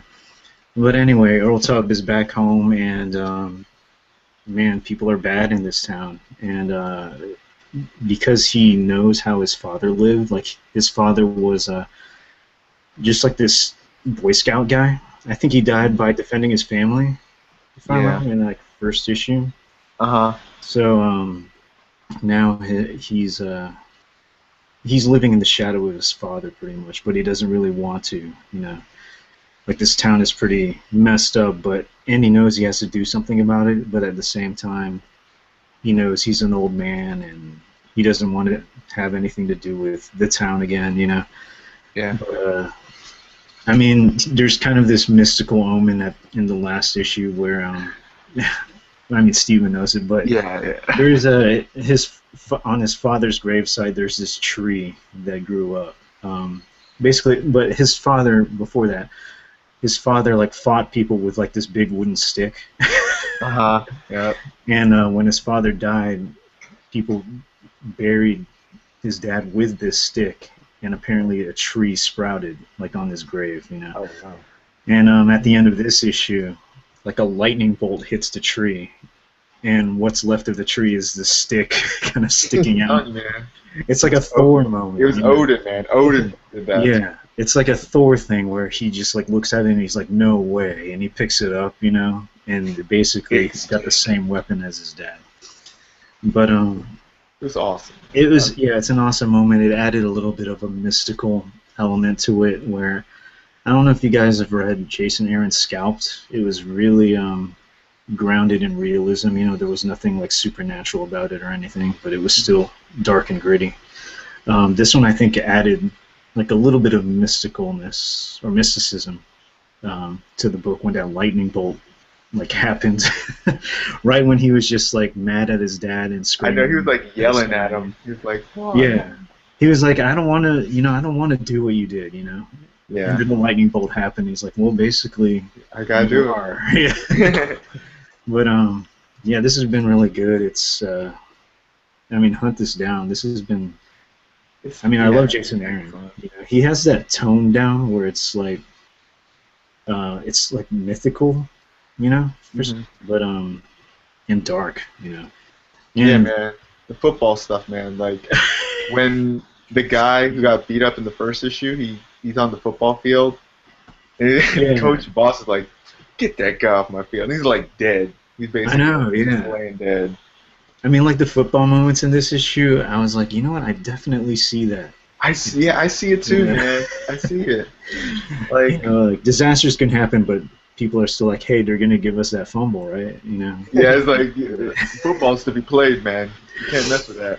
Yeah, I mean, football in the South is definitely something sacred, you know, to people. Not that there's anything wrong with it, but you know. I mean, think yeah, it's people true. do cling on to, especially with high school football. Like if they have like used to be state champ for 5 years, and they cling on to that like it's an NBA championship or NFL Super Bowl or something. Yeah, definitely, man. And I love the art in here, man. The art is just dirty and dark, man. Like that's Yeah. a picture of Coach Boss, and look at that guy's face, man. Good. Look at that dude, man. But He's halfway to being a zombie. it's really like I don't know. It's just dark and dirty and old. You know, it really fits tonally, you know, in the story. But And it's like it has the running reps. So I was like, dude, that's Forest High School. Those are running reps. yeah, that's fine. I was like, dude, that's okay. That's true, man. But yeah, pick that up if you can. And last book is Deadly Class. I think my brother talked about this, Rick Remender. Like my brother talked about, basically Marcus, the main character, he basically swallows a page full of LSD by accident, and Yeah, not like a little stamp size. He engulfs the whole page. yeah. If you've seen movies where LSD is like ingested, they take like it looks like a stamp sheet and they put it on their tongue and they hallucinate. Well, this guy crumples up a whole page God. and puts it in his mouth, and he just loses his mind. But like it was mentioned, I mean, this is great stuff. I mean, Remender's writing is strong in here, and the guys, the artist Wes Craig. I mean, I love his like panel layouts. He like mastered pacing in this issue, like because he's hallucinating. You actually feel, I think, time slow down in some points, and there's like I mean, this is kind of an art term, but like expressionism in some panels where this is probably my favorite panel in this issue, where he's talking to a cop while he's hallucinating, and the cop is pointing at his face, and that character right there is just like small and scrunched up, you know? Uh-huh. So obviously he's imagining things, but yeah, I mean, in the beginning of the issue, it was pretty heartbreaking actually and hardcore, where Marcus is actually helping one of his classmates kill his classmate's dad, you know. And when that happens, his classmate is pretty much breaking down, like, you know, he didn't really want to kill his dad, but at the same time he did because his dad never loved him, you know. So it was pretty, you know, rough stuff to read, you know. But it is heavy. But anyway, we kind of talked about it. But I think my favorite part of this issue was the back matter where Rick Remender is talking about like how he really lived through some of this stuff, like in the 80s. Like he really was high in LSD and he got beat up by a gang or something like that. So it's like he wasn't just making it up. He really like hallucinated and, you know, got beat up. So, but yeah, those are my books. Stories. Yeah, this is Rick Remender's life, and we're just living it. And I know, man. And dude, like Steve, I know we like tout Black Science and stuff, but I mean, if I had to compare Remender's books, I think this one is like probably. Dude, man, my bro has been. Yeah, my bro's waiting for that trade. Is it on issue 6 yet, or is that? That's on 5. It's on 5, so I think okay. maybe one more. But So yeah, I could pick. I mean, it's gonna be $9.99, so might as well check it out. Yeah, it's really good, man. The art and everything is pretty awesome. So, but yeah, those are my books. Yeah. Just to add on to Deadly Class, I think one thing you really don't see, I think that Deadly Class really supports. There's great use of the paneling, and also great use of, there's another art term, continuous narrative, where you have one scene and yet you see the characters appear multiple times in one scene, as if they're like, you know, they're just moving around in that particular area. I haven't seen any other book do a continuous narrative like that, but also just to, you know, give props to all the paneling. Like you see right here, Marcus is just playing slots, and you just kind of feel that desperation as the panels get smaller and smaller and smaller. You know, the story, I think, paneling really enhances the story. It's not just there to, you know, put a picture in. It's there to move the narrative along and enhance the story, like I just said. I really haven't seen, or there's not many books out there that use paneling as a storytelling element rather than just a box to place, you know, an image in. So yeah. Props to Deadly Class for that. Like paneling, like, I don't know. I just don't like the panels where they get all jumbled up. You know, when you have this big, gigantic picture, and then you have dialogue down here, and then it just kind of gets confusing. Like, simplicity with the paneling is just something simple like that. Just putting little boxes, just emphasizing stuff with the size of the panels is, I mean, that's I mean, yeah, you don't even have any of that. Yeah, you don't want to, like, you know, I know that it's some like to take artistic expression with it, and, like, you know, sometimes the figures will jump out of the box, but I think it's good to have, you know, your eye travel around the page smoothly, rather than trying to force, you know, where yeah, it goes sometimes I get around. confused. Sometimes Yeah. I'm like, I have to reread them. Like, wait, I just skipped the panel. Yeah, like if I don't know if you guys read that Marvel Knights Spider-Man that came out a couple months ago, written by Matt Kent, but that was just like, you know, artistic expression up the wazoo. That it was really hard to follow. You know, just the story around, and by the end of the book, you're like, okay, what did I just read? But props to Deadly Class for being artistic and all that. So Yeah. yes, I got a question yes. for you guys. Do you guys read the panel or the words first, or do you guys look at the art first, or is it kind of like whatever like you're feeling, you just read the art, or you look at the art first and then read the words or whatever? Like, how is it for you guys? I'm a panel to art because because I like to read the dialogue and then kind of interpret it. Mm-hmm. Yeah, I never really thought about it, but I think what I do is I read the words, the dialogue, and then do the pictures. Yeah. But if they're like kind of spread out, I kind of do both, you know? Yeah. Like if one's on the top, I read that, look at the picture, then read the other one, you know? But I think I tend to do the words first. Mm-hmm. Do you do it different? Like, No, I kind of do that too. Sometimes when I'm reading something and I guess if it's like suspenseful or there's a lot of action, I'm really into the book. I guess I keep reading the words and I glance down, but I honestly could catch myself sometimes like looking at the art, then reading the words afterwards, reading the panel. But I don't know if it like has an effect on you guys. Like if you accidentally look at the art first, did it impact you, or does it matter to you guys? It doesn't really matter. Like, yeah. Like I look at when I'm like before these Anything Comics podcasts and I just have to look through it. I look through all the pictures first without reading the dialogue, just to kind of get what happens.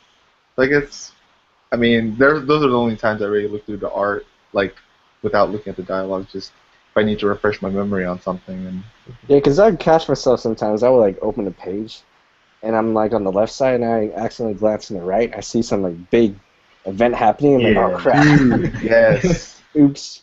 Yes, I hate that. Like that's why I've been reading a little bit more digital comics. Like I read Batman Hush digitally, and it read a lot better because I didn't get to see what's coming next. The next page. Yeah, because I do the guided view, and it actually helps not getting spoiled on the other side. So I think when I see pictures first, that's when it's like the splash or the big panel pages, you know, like when you're supposed to feel the impact of what's happening, you know. I think like in the latest Moon Knight or something like that, I think the larger panels like towards the end where probably Neil only knows what I'm talking about, when he wakes up and he kicks the door down to get that guy. But I definitely noticed that first, and then I see the dialogue, you know, secondary, you know. Like, I like how for Moon Knight, it kind of tells a story through the art itself, you know, and like for a book like that, it makes me reread it again because it makes me think about it twice. I mean, it's not that I didn't get it; it's just the way that I guess it's for interpretation, you know, it makes you want to look at it again. Yeah, definitely. I agree with you, man. I think for Moon Knight, it's definitely more. It feels more of an art book than an actual like read the dialogue kind of book, because he has like stretches where nothing is said, you know. Yeah. In many issues, like I forgot what issue it was, but where people are just getting assassinated, you know. Oh yeah, the sniper issue. The sniper is like just shooting people. There's barely any dialogue, but you kind of know what's going on, you know. Yeah. And the latest issue where he's just pretty much dreaming for like, I don't know, half the book. It's like pretty awesome, man. It doesn't make me read faster. I mean, at least for me, because I like to just like stare at it. I mean, a lot of work went into that page, you know. So I mean, Moon Knight's one of those, I think, exceptions where I see the art first and then read like the words, you know. But I don't know, is it the same for Elektra? Are you still picking up Elektra? I am picking up Elektra. I think that's another one that falls into that category because the art is so, like, I mean, it's really artistic. You know, there's barely any panels. Everything kind of just blends together. And then I noticed like the story. I mean, the art is just so strong that it kind of shadows over some of the story. You know, the story's still good, but I think the art is still what carries it more than anything. Yeah, I would put Elektra up there. I think the same thing with the new Sandman that's coming out. Oh yeah, J.H. Williams. Yeah, J.H. Williams. He's one of those artists that's just like, your mind is blown when you see the pages that he does, you know. Yeah. And then you read the words, you know. Yeah. So- I can't think of any DC comics that does like that. I mean, was Batwoman like that when you read it with J.H. Williams? Was it kind of? Yeah, I mean, like, yeah, the first couple of arcs, I was definitely like, man, he's blowing it away with the art, you know, and the story wasn't the best, honestly, you know. Yeah. But I still got that book until that team left, and just when they had the new artist come on, I mean, not that the artist was bad or anything, it's just there was such a powerful imagery in that book that it's just not the same when you have someone who is like more of a conventional artist, you know. Yeah. Yeah. So I guess I don't know. I think Alex Ross kind of does that to me too. I mean, Oh yeah. like some of his stuff is like, man, that looks real, you know, like. Yeah. Reading Kingdom Come, I was like, Yeah. I was in awe of some of this stuff. Like some of the panels he just did.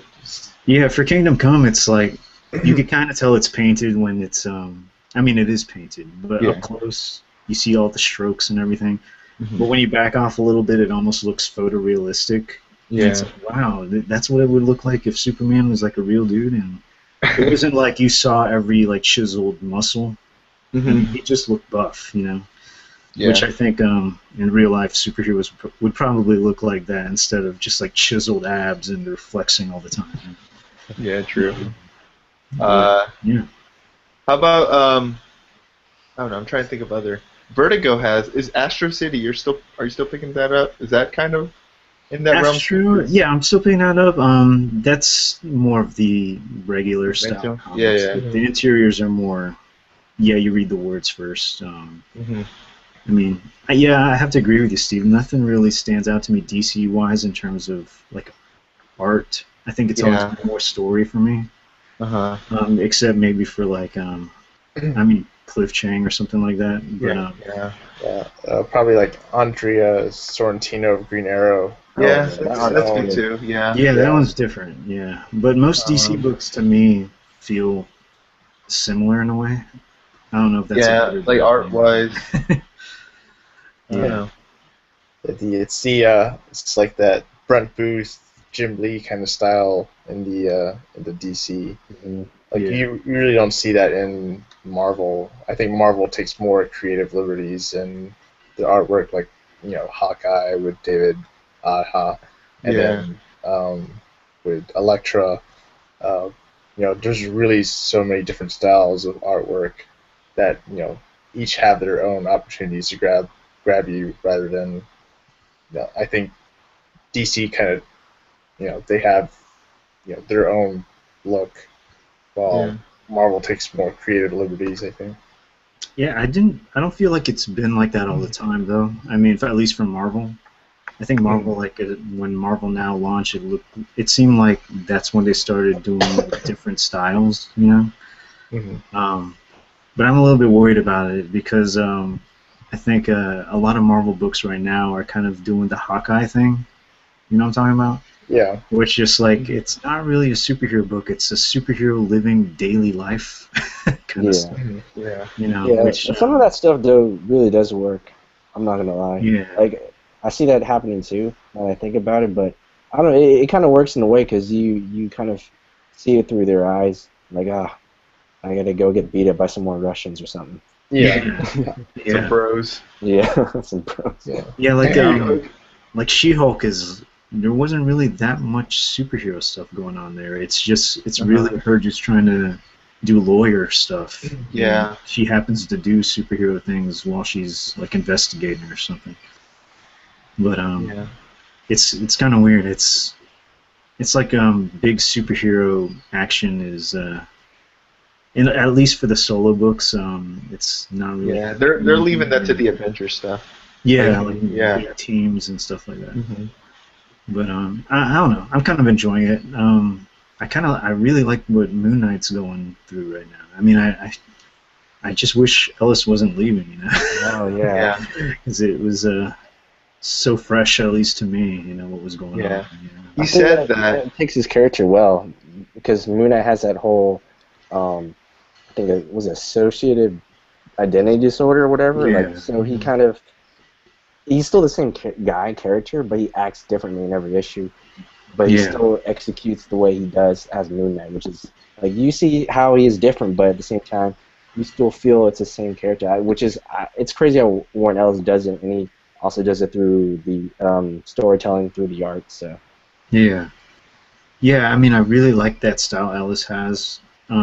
There's a part of me that wishes, like, when the issue ends, that I could have more. I And know. then, like the last issue, it kind of just ended, you know. And I was like, man, does he beat up the guy like after that, or does he arrest him? You know, what happens? He kind of just says, you know, like these people are breathing dreams, you know, and he leaves it at that, you know. I mean, it was a really cool concept, but it kind of just leaves you hanging and wanting more. And I guess that's what he's going for, you know. But I'm leaving at issue 6 though, so. I know. from what I hear, that's what he does, you know. He does like Yeah. short stuff, you know. Yeah, and that's what he wanted to leaves. do. Like, I saw an interview where he did. This was kind of the plan, just to kind of get Moon Knight off the ground and then give it off to somebody else. Because I'm not reading Moon Knight, but wasn't like are these stories just one shots basically? They're kind of just one and done. It's like nothing. Yeah, For the most part, yeah. Yeah. like issue 1 of Moon Knight kind of sets up.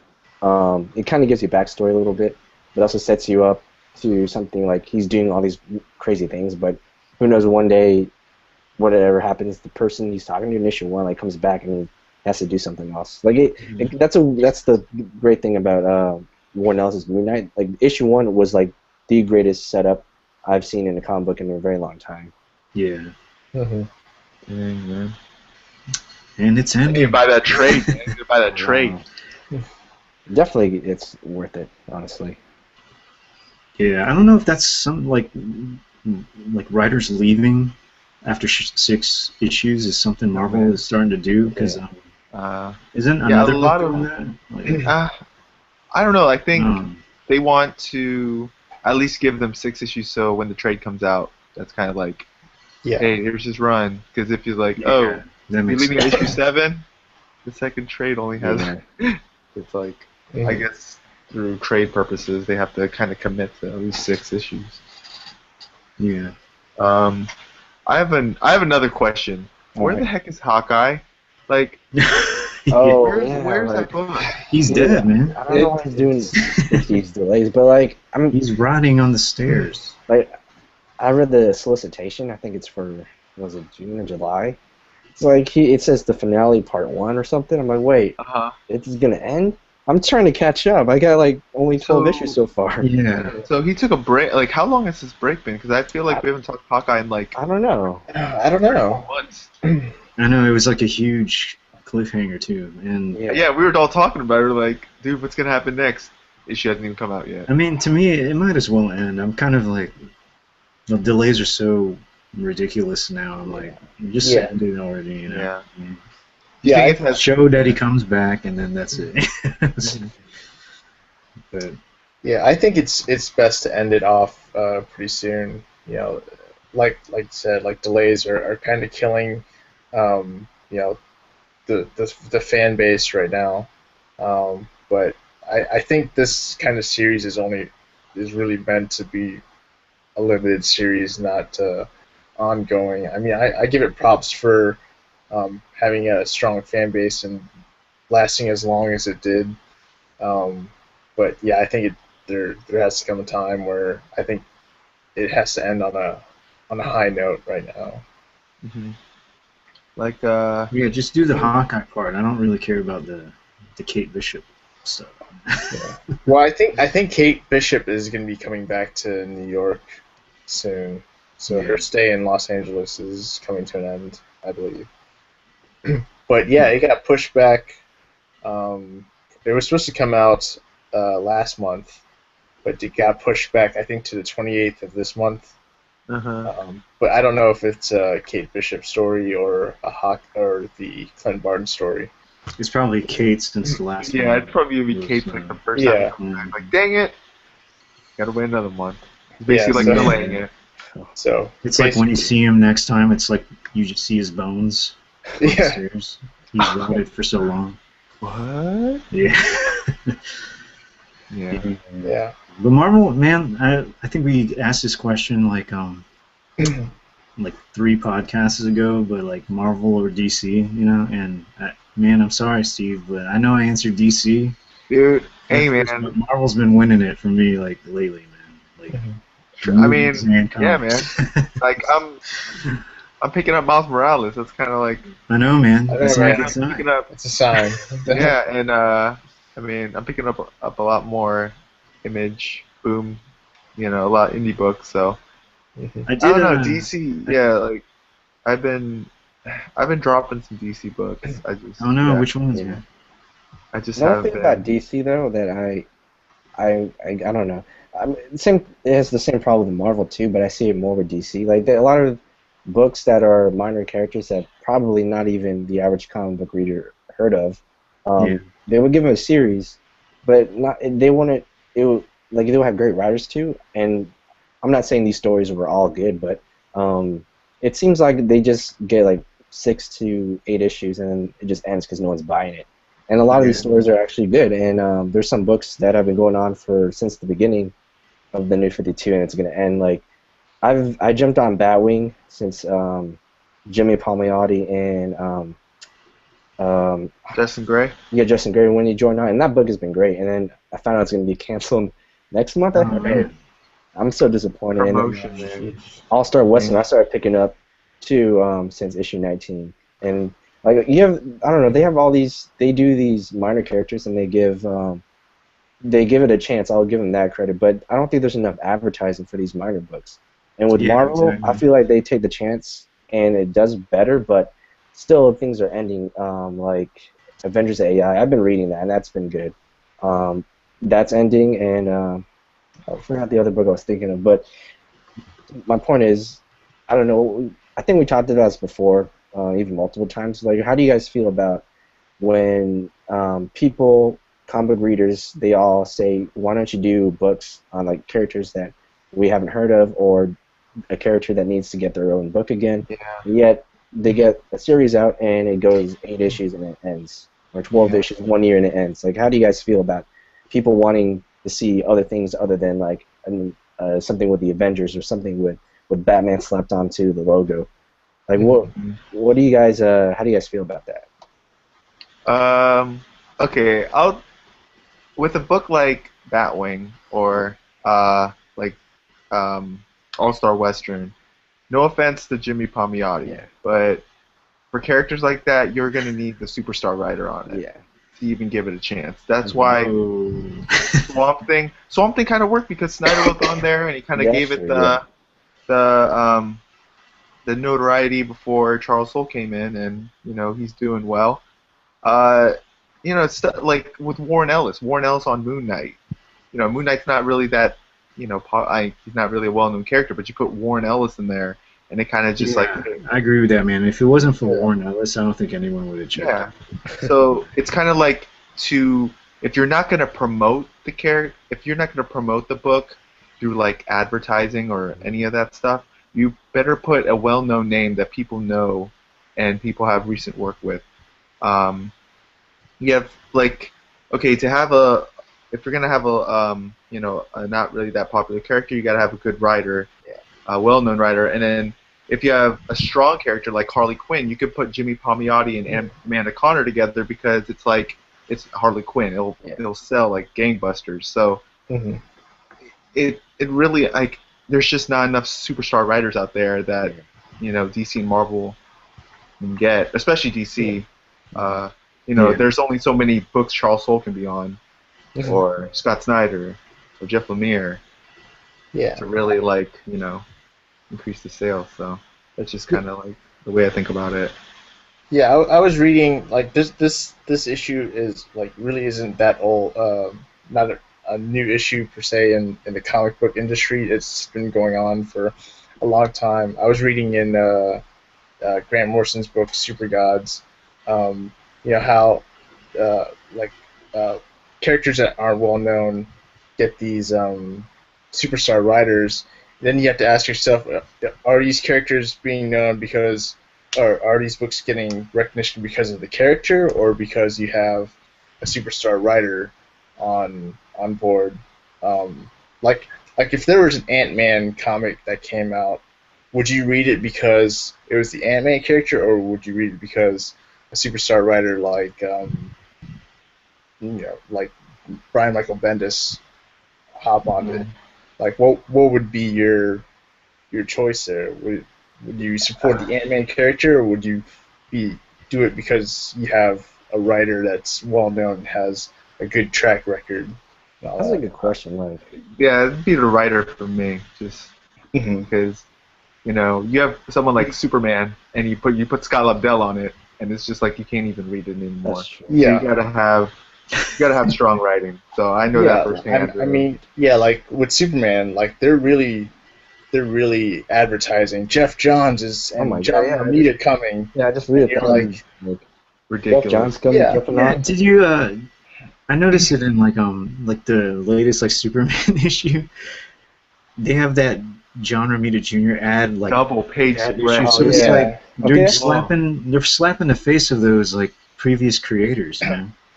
You're like, ridiculous, hey, you're man. not good enough. John Romita Jr.'s coming. I'm like, yeah, like come on, DC. At least don't run the ad in that book, you know.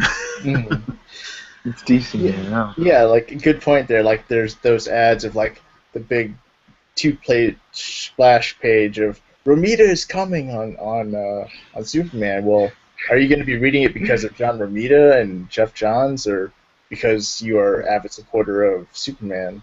Yeah, that was a question that Grant Morrison in his book kind of addressed, and I think I see that with characters that aren't well known. Like, was it next week the Infinity Man and the Forever People Ugh. come out? It's such a weird. I want to Yeah. try it out. I want to try it out, but I'm just like, that's gonna get canceled. I Mhm. might as well pick it up and trade when it comes out. That's true. Well, that title is so weird because like Infinity Man and the Forever People. Shouldn't it be called Infinity Man and People? Because it's Infinity the same. Forever, people. Forever Just People. call Forever it Forever. people. Yeah. Infinite. Anyway, to answer that kind of question though, I think for superheroes, I love C-listers, man. Like, honestly, when I came back into comics when the New 52 started, like when it like rebooted itself, and I picked up like the C-listers like Resurrection Man, Oh, and I like picked that up to Eugene. I'm that was bummed. good, man. Was that I'm good? that, Did you like that it? this year's is good. Yeah, I picked it up, man. I'm bummed it's gone. I like picked up the whole like run of that. Yeah. No one read it except probably me and Neil, and and then it got canceled, you know. And it was really interesting. And like if you don't know Resurrection Man, he dies each issue, and Mhm, he yeah. resurrects. He has a new power, you know. Cool concept, you know. And there isn't a guy like that right now. But no one read him, and he got canceled. I picked up like Frankenstein, Agent of Shade, Yes. I got that in Just trade. So good. and that was awesome. I mean, the art was like scratchy, but it fit the book, you know. And I This is read. pre-Jeff Lemire, man. It is, man. That was Like Jeff before it Lemire. was superstar Jeff Lemire. Exactly. I was like, I mean, I've told Steven this a couple times, but if Frankenstein was like launched now, that Jeff Lemire was like a superstar, like it would sell one. like awesome, Sell. you know. But I don't think people knew Jeff Lemire back then, like as What, well. what was it? It was a Green Arrow that kind of jumped him even higher. I think so. Yeah, I think so. Him and Animal Man. Did Animal Man? That- oh, I yeah. don't know. Oh, Yeah, why did I get Animal canceled? Man. I'm bummed.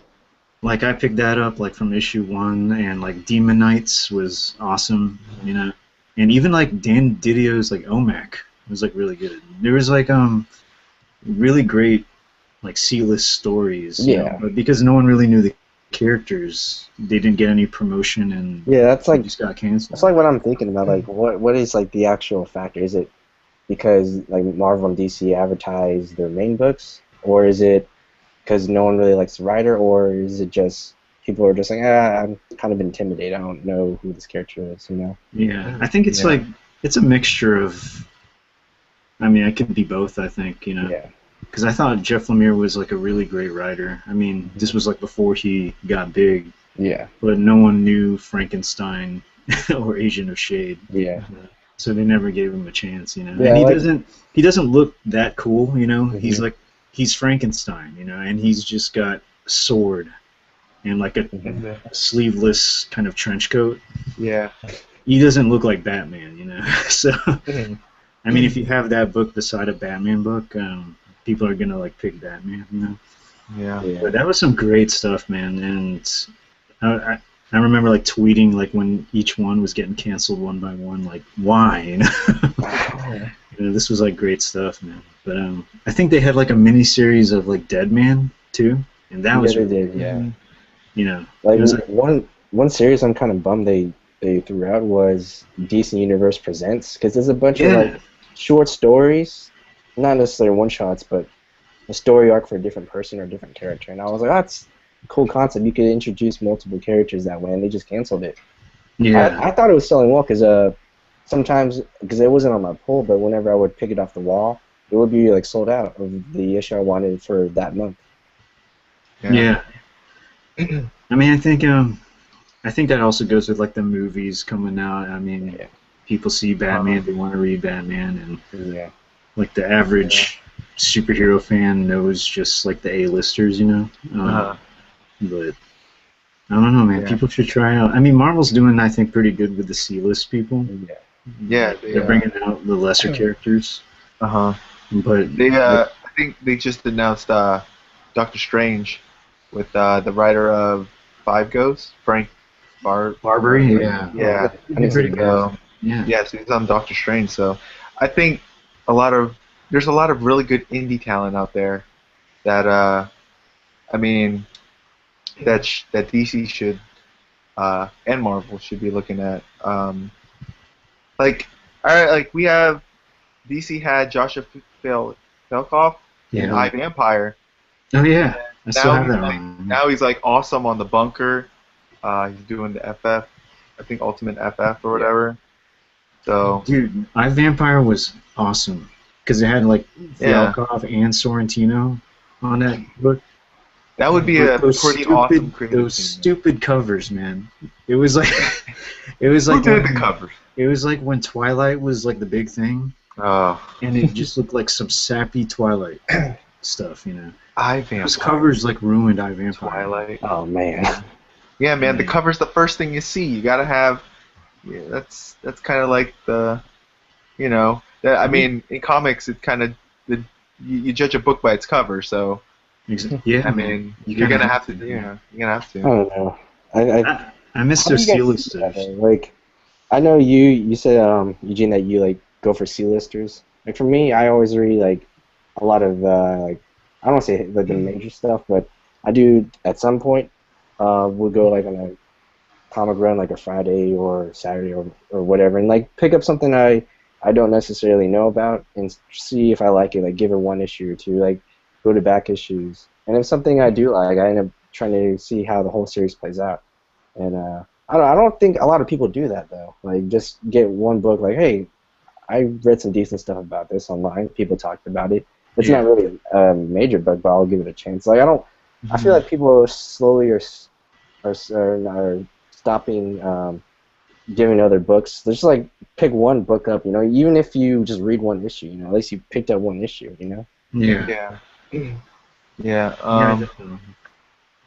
Like even Yeah. for Superman, Steven, like you always talked about a lot, and I remember I would be at like Black or Superhero Hive. I mean, Yeah. I would be like, oh, here's a whole run of like Jimmy Action Olsen. comics right now. You know, I picked it up, and then Doom came out. I was lucky enough to find like the last two copies of the one shot #1. Oh really? I got part 2, and I'm probably gonna go back and get the rest like on a random day. Yeah. That's awesome, man. Like. But yeah, like I don't know, just because I would hear you guys talk about it. I even wrote down like stuff to you, like what Eugene and RC said, like United States of Murder, Starlight Lumberjanes. You know, I would write this stuff down, Yeah. and like when like I would look through my phone and browse, and like, oh, here's the stuff I've been meaning to check out. Get some back issues, and I would have a good time reading it. You know? Yeah. Yeah. It's just it's a really good time for comics, and Yeah. like, you know, RC had stuff from Valiant, I have stuff from Boom. Like, it's just, I mean, there's some really good Dynamite. stuff out there. Yeah, Dynamite. Got IDW. represent Dynamite. Yeah. Where's IDW at? I don't know. Wait, I'm picking one up in July. It's called Ragnarok. It's by Walter Simonson. I'm catching up on So, my IDW trade, Steven, man. oh, really? Yeah, because I should be reviewing this like every month. The main Transformers comics, they've been great for a story so far. It's not a reboot, I guess a relaunch when they did More Than Meets the Eye and Robots in the Skies. I have all the trades so far caught up. I just haven't had time to sit and read them all. They Yeah. got some good stuff, man. Like I'm hearing Turtles is really good. Transformers. I used to like read Turtles pretty regularly. I'm kind of sad that I jumped off it because those were some really good. Yeah, Eastman. Yeah, been hearing some really good stuff. So Yeah. I got the first trade, and yeah, It's really good. I liked it. Yeah. It So yeah, smells good too. Like, for some reason, that book has like the ink smell is like different than other comics. It just smells good. It's like that new you got new shoes or like a new car, you know, It's a new car Yeah. smell. or a new car video smell. game. There You you just go. open it up, you're like, Yeah. oh man, You're gonna be I playing want to too. read it. Guys, ruin the value.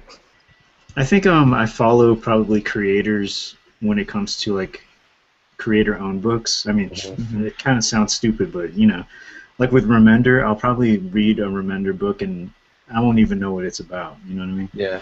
Like for like an image book. But I think for like Marvel or DC, I would probably lean toward characters more. You know, like if a C-lister pops up, I'll probably check it out, no matter who the writer is. You know. Yeah. I kind of wanted. I'm kind of sad I didn't jump on that bandwagon for Miss Marvel. Oh God. Because I'm hearing so much awesome fantastic. stuff about it. But Oh, it's so Fantastic, underrated though. So Yeah. good. It's underrated. It's been really good so far. yeah, I want to check that out. Yeah. I'm kind of skeptical on DC because they kind of promoting such as like Jeff Johns' new titles or Jeff Lemire, Yeah. and they kind of just I don't know. This might be weird. I don't know if you might get it, but I'm just gonna say it anyway. But it's kind of like wrestling. DC. I would compare it to like wrestling. You have your top tier stars, your John Cena's, your Triple H's, and you have the mid tier guys. They're just kind of just doing their own thing, not really moving anywhere.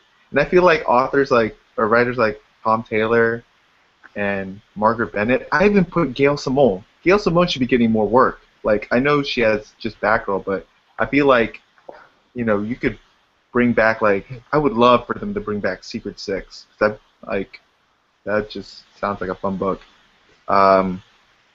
But just, like, they just promote Snyder, Johns, Lemire, Yeah. and that's about it. And Like, they put it in every book though, Steven. It's not like every major DC book. Like, let's say like the Superman, like Romita and Jeff Johns one. I would see it. I saw it. I think in Batwing. I was like, what? has nothing to do. Like I get Yeah. how you have these advertisements and stuff, but I don't know. It's like it goes back to when we were talking about, should they cut like the freaking channel 52 news or whatever and put like a setup, that one page setup, like, hey, if you missed the last Yeah, four it's issues, recap page. yeah, the recap. Here's what happened. Yeah. Just give me that. Yeah. I forget. Yeah, I don't know why DC's not doing that. Recap pages, man, they're so helpful. I I mean, know it even works Dynamite's with, doing with that. it works with other companies.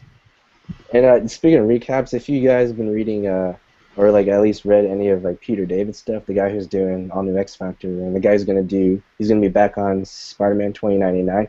He would actually give out shout outs to Sunray Cinema because his daughter. I saw that. Yeah. Yeah. oh, he did? Oh, Yeah, that's if you- cool. Like if you read, I think 2 issues out of the 9 so far of All New X Factor, he mentions like, hey, in Jacksonville, he's like, meanwhile in Jacksonville, my daughter, blah blah blah, opened a new theater next to like Sunray Cinema. Now there's 2 theaters you can watch in there, So he would give out Nice. random shout outs to his family, which is pretty awesome.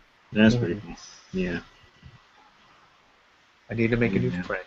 He's, Just kidding. like I know. I'm like a fan of like Cullen Bunn now because of Magneto. I've never read anything else about. Well, actually, I read Helheim. So Yeah. anyway, Oh, scratch that. He was But pretty Jeff good. Parker is like a good He- writer. he Venom. Yeah, he did the latter end of Venom. Okay, yeah, that's what. Yeah, Remender did the first parts.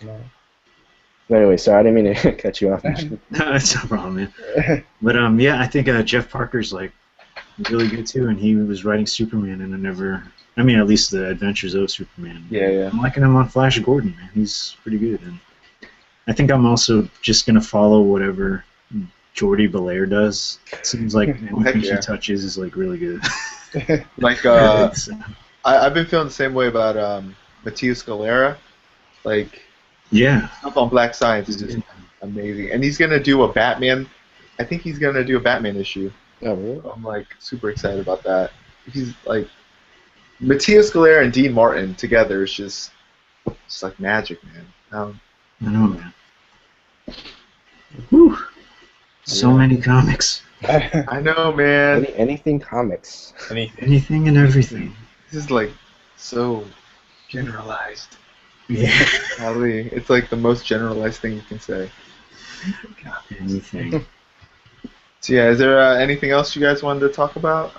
Well, I guess since we talked about it, I just want to ask you really quick, Steven. Like, how do you feel about like? I know there's big advertising for it, but what is your take on Jeff Johns and Romita Jr.? Like, are you excited, or are you just like, oh, I'll get it? What is your feeling? I am neutral, because I did read the preview, because they're throwing in the back of every single I think every comic. I don't know, but I really liked it. But I'm just gonna hold my excitement till actually reading maybe 2 or 3 issues, because you never know, man. That preview might be like the best work you might see in the whole issue, and then the rest is just like meh.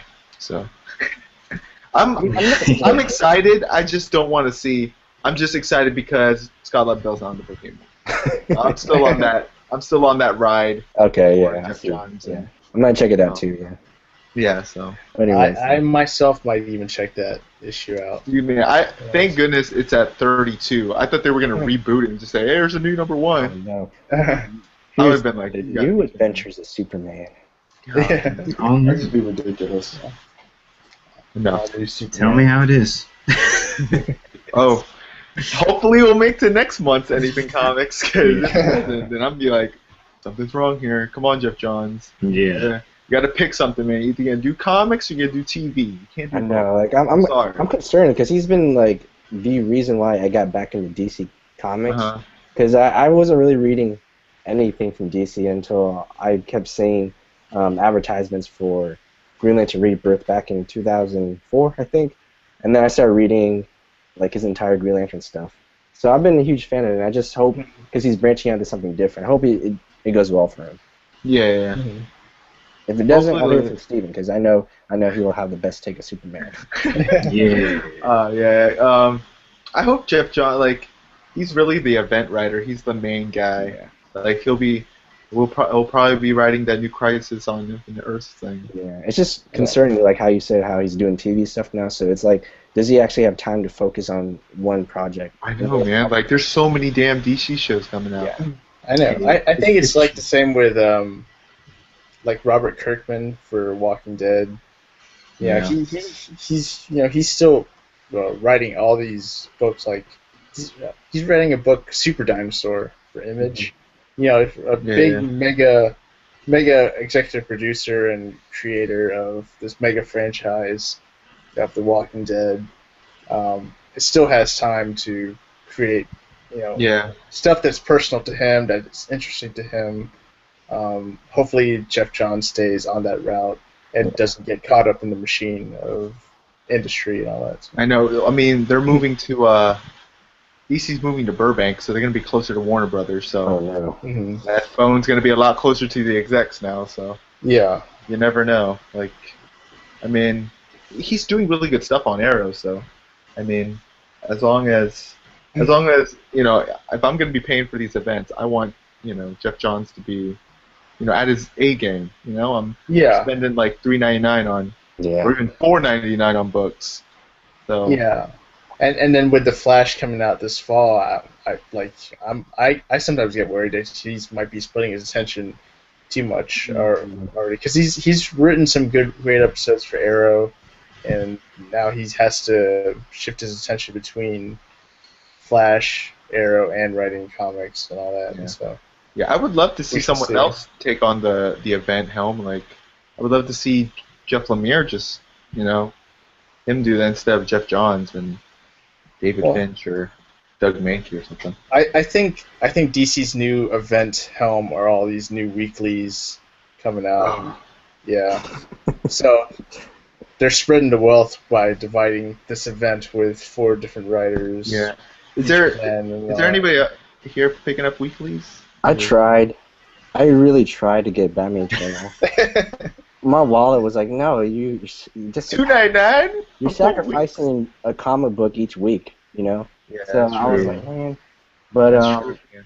like after reading a couple issues of that, honestly, I feel like the title should have been Gotham Eternal because it's more of like everything in the interlocking of Gotham, what's happening, you know, and how is the city handling it, how is the police force, how's the superheroes handling it. So I feel like they just slapped on the word Batman just as some more titles. So it's a preview of Fox's Gotham. Yeah. Pretty much, I guess. Pretty much. And then Future's End, the idea is wacky. I actually wanted to get it, but then seeing the whole event tie-in in September, I'm like, okay, I guess I'll wait and trade. Mhm. Yeah. Like, I mean, for me, I think I told this to you before, Steven. Like, I really like events, but Uh-huh. to a point, I'm feeling very burned out because it's like one after another. And thank God Infinity was good because I was like, man, I really don't want to get it, but I've been reading like Hickman's Avengers, New Avengers, so I've been built up. And Original Sin's been pretty good so far, but I'm kind of like, I miss, like, my favorite part in Marvel Comics, or I guess just the comics in general, was after the whole in Secret Invasion, the Dark Reign, there's the Heroic Age, and it was a period of time where there wasn't that big of crossovers. And then I was like, I don't know, I really felt good reading when there wasn't all these crossovers happening. You know, there's like 3-month period and another crossover. I don't know. I really like them a lot. All these characters are coming together. Everything's tied in. It's a big universe where everyone exists, but at the same time, you can't always tell that type of story constantly. I don't know. Let them breathe, man. Sometimes let them breathe. I know. How do you Maybe feel like- about the 3rd set of weeklies coming out later this year? I'm surprised. Earth 2, man. Yeah. I have no idea. I really like her too, but it's just, Yeah, oh, I know. Like, I feel the same way, Neil. Like, how do you feel about Axis? Like, that's the new event. That's I'm going to I be don't know looking if forward it's- to it. Yeah, yeah. If there's no crossovers or tie-ins.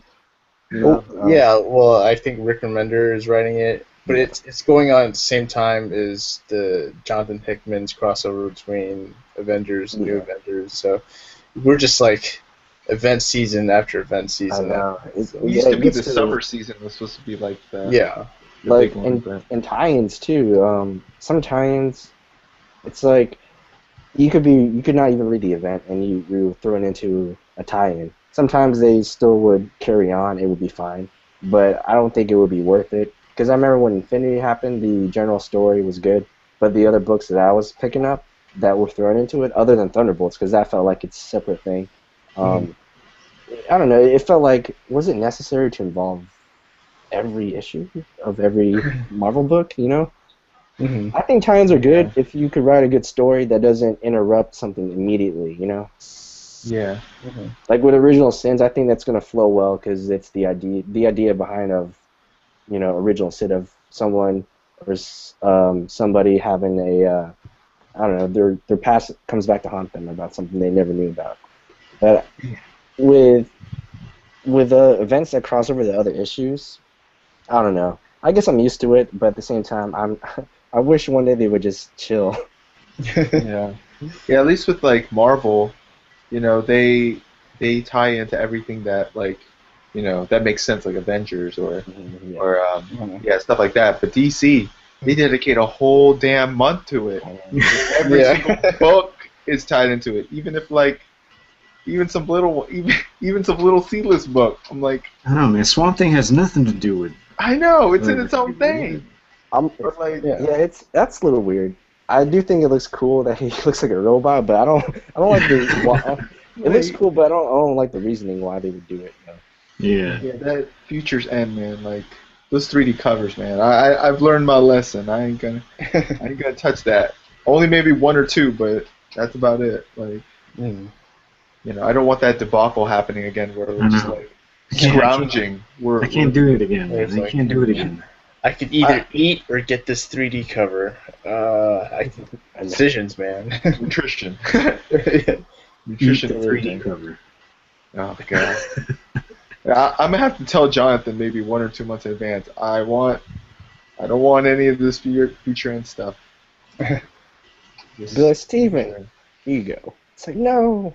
No, I didn't want to. Uh, Dang it. But no, yeah, I think you Koopa. can get. I think you can get out of it, Steven. You just need to ask him about it. But Yeah. Make sure it's on a Sunday yeah. or Saturday or whatever. Send 5 emails. yeah, man.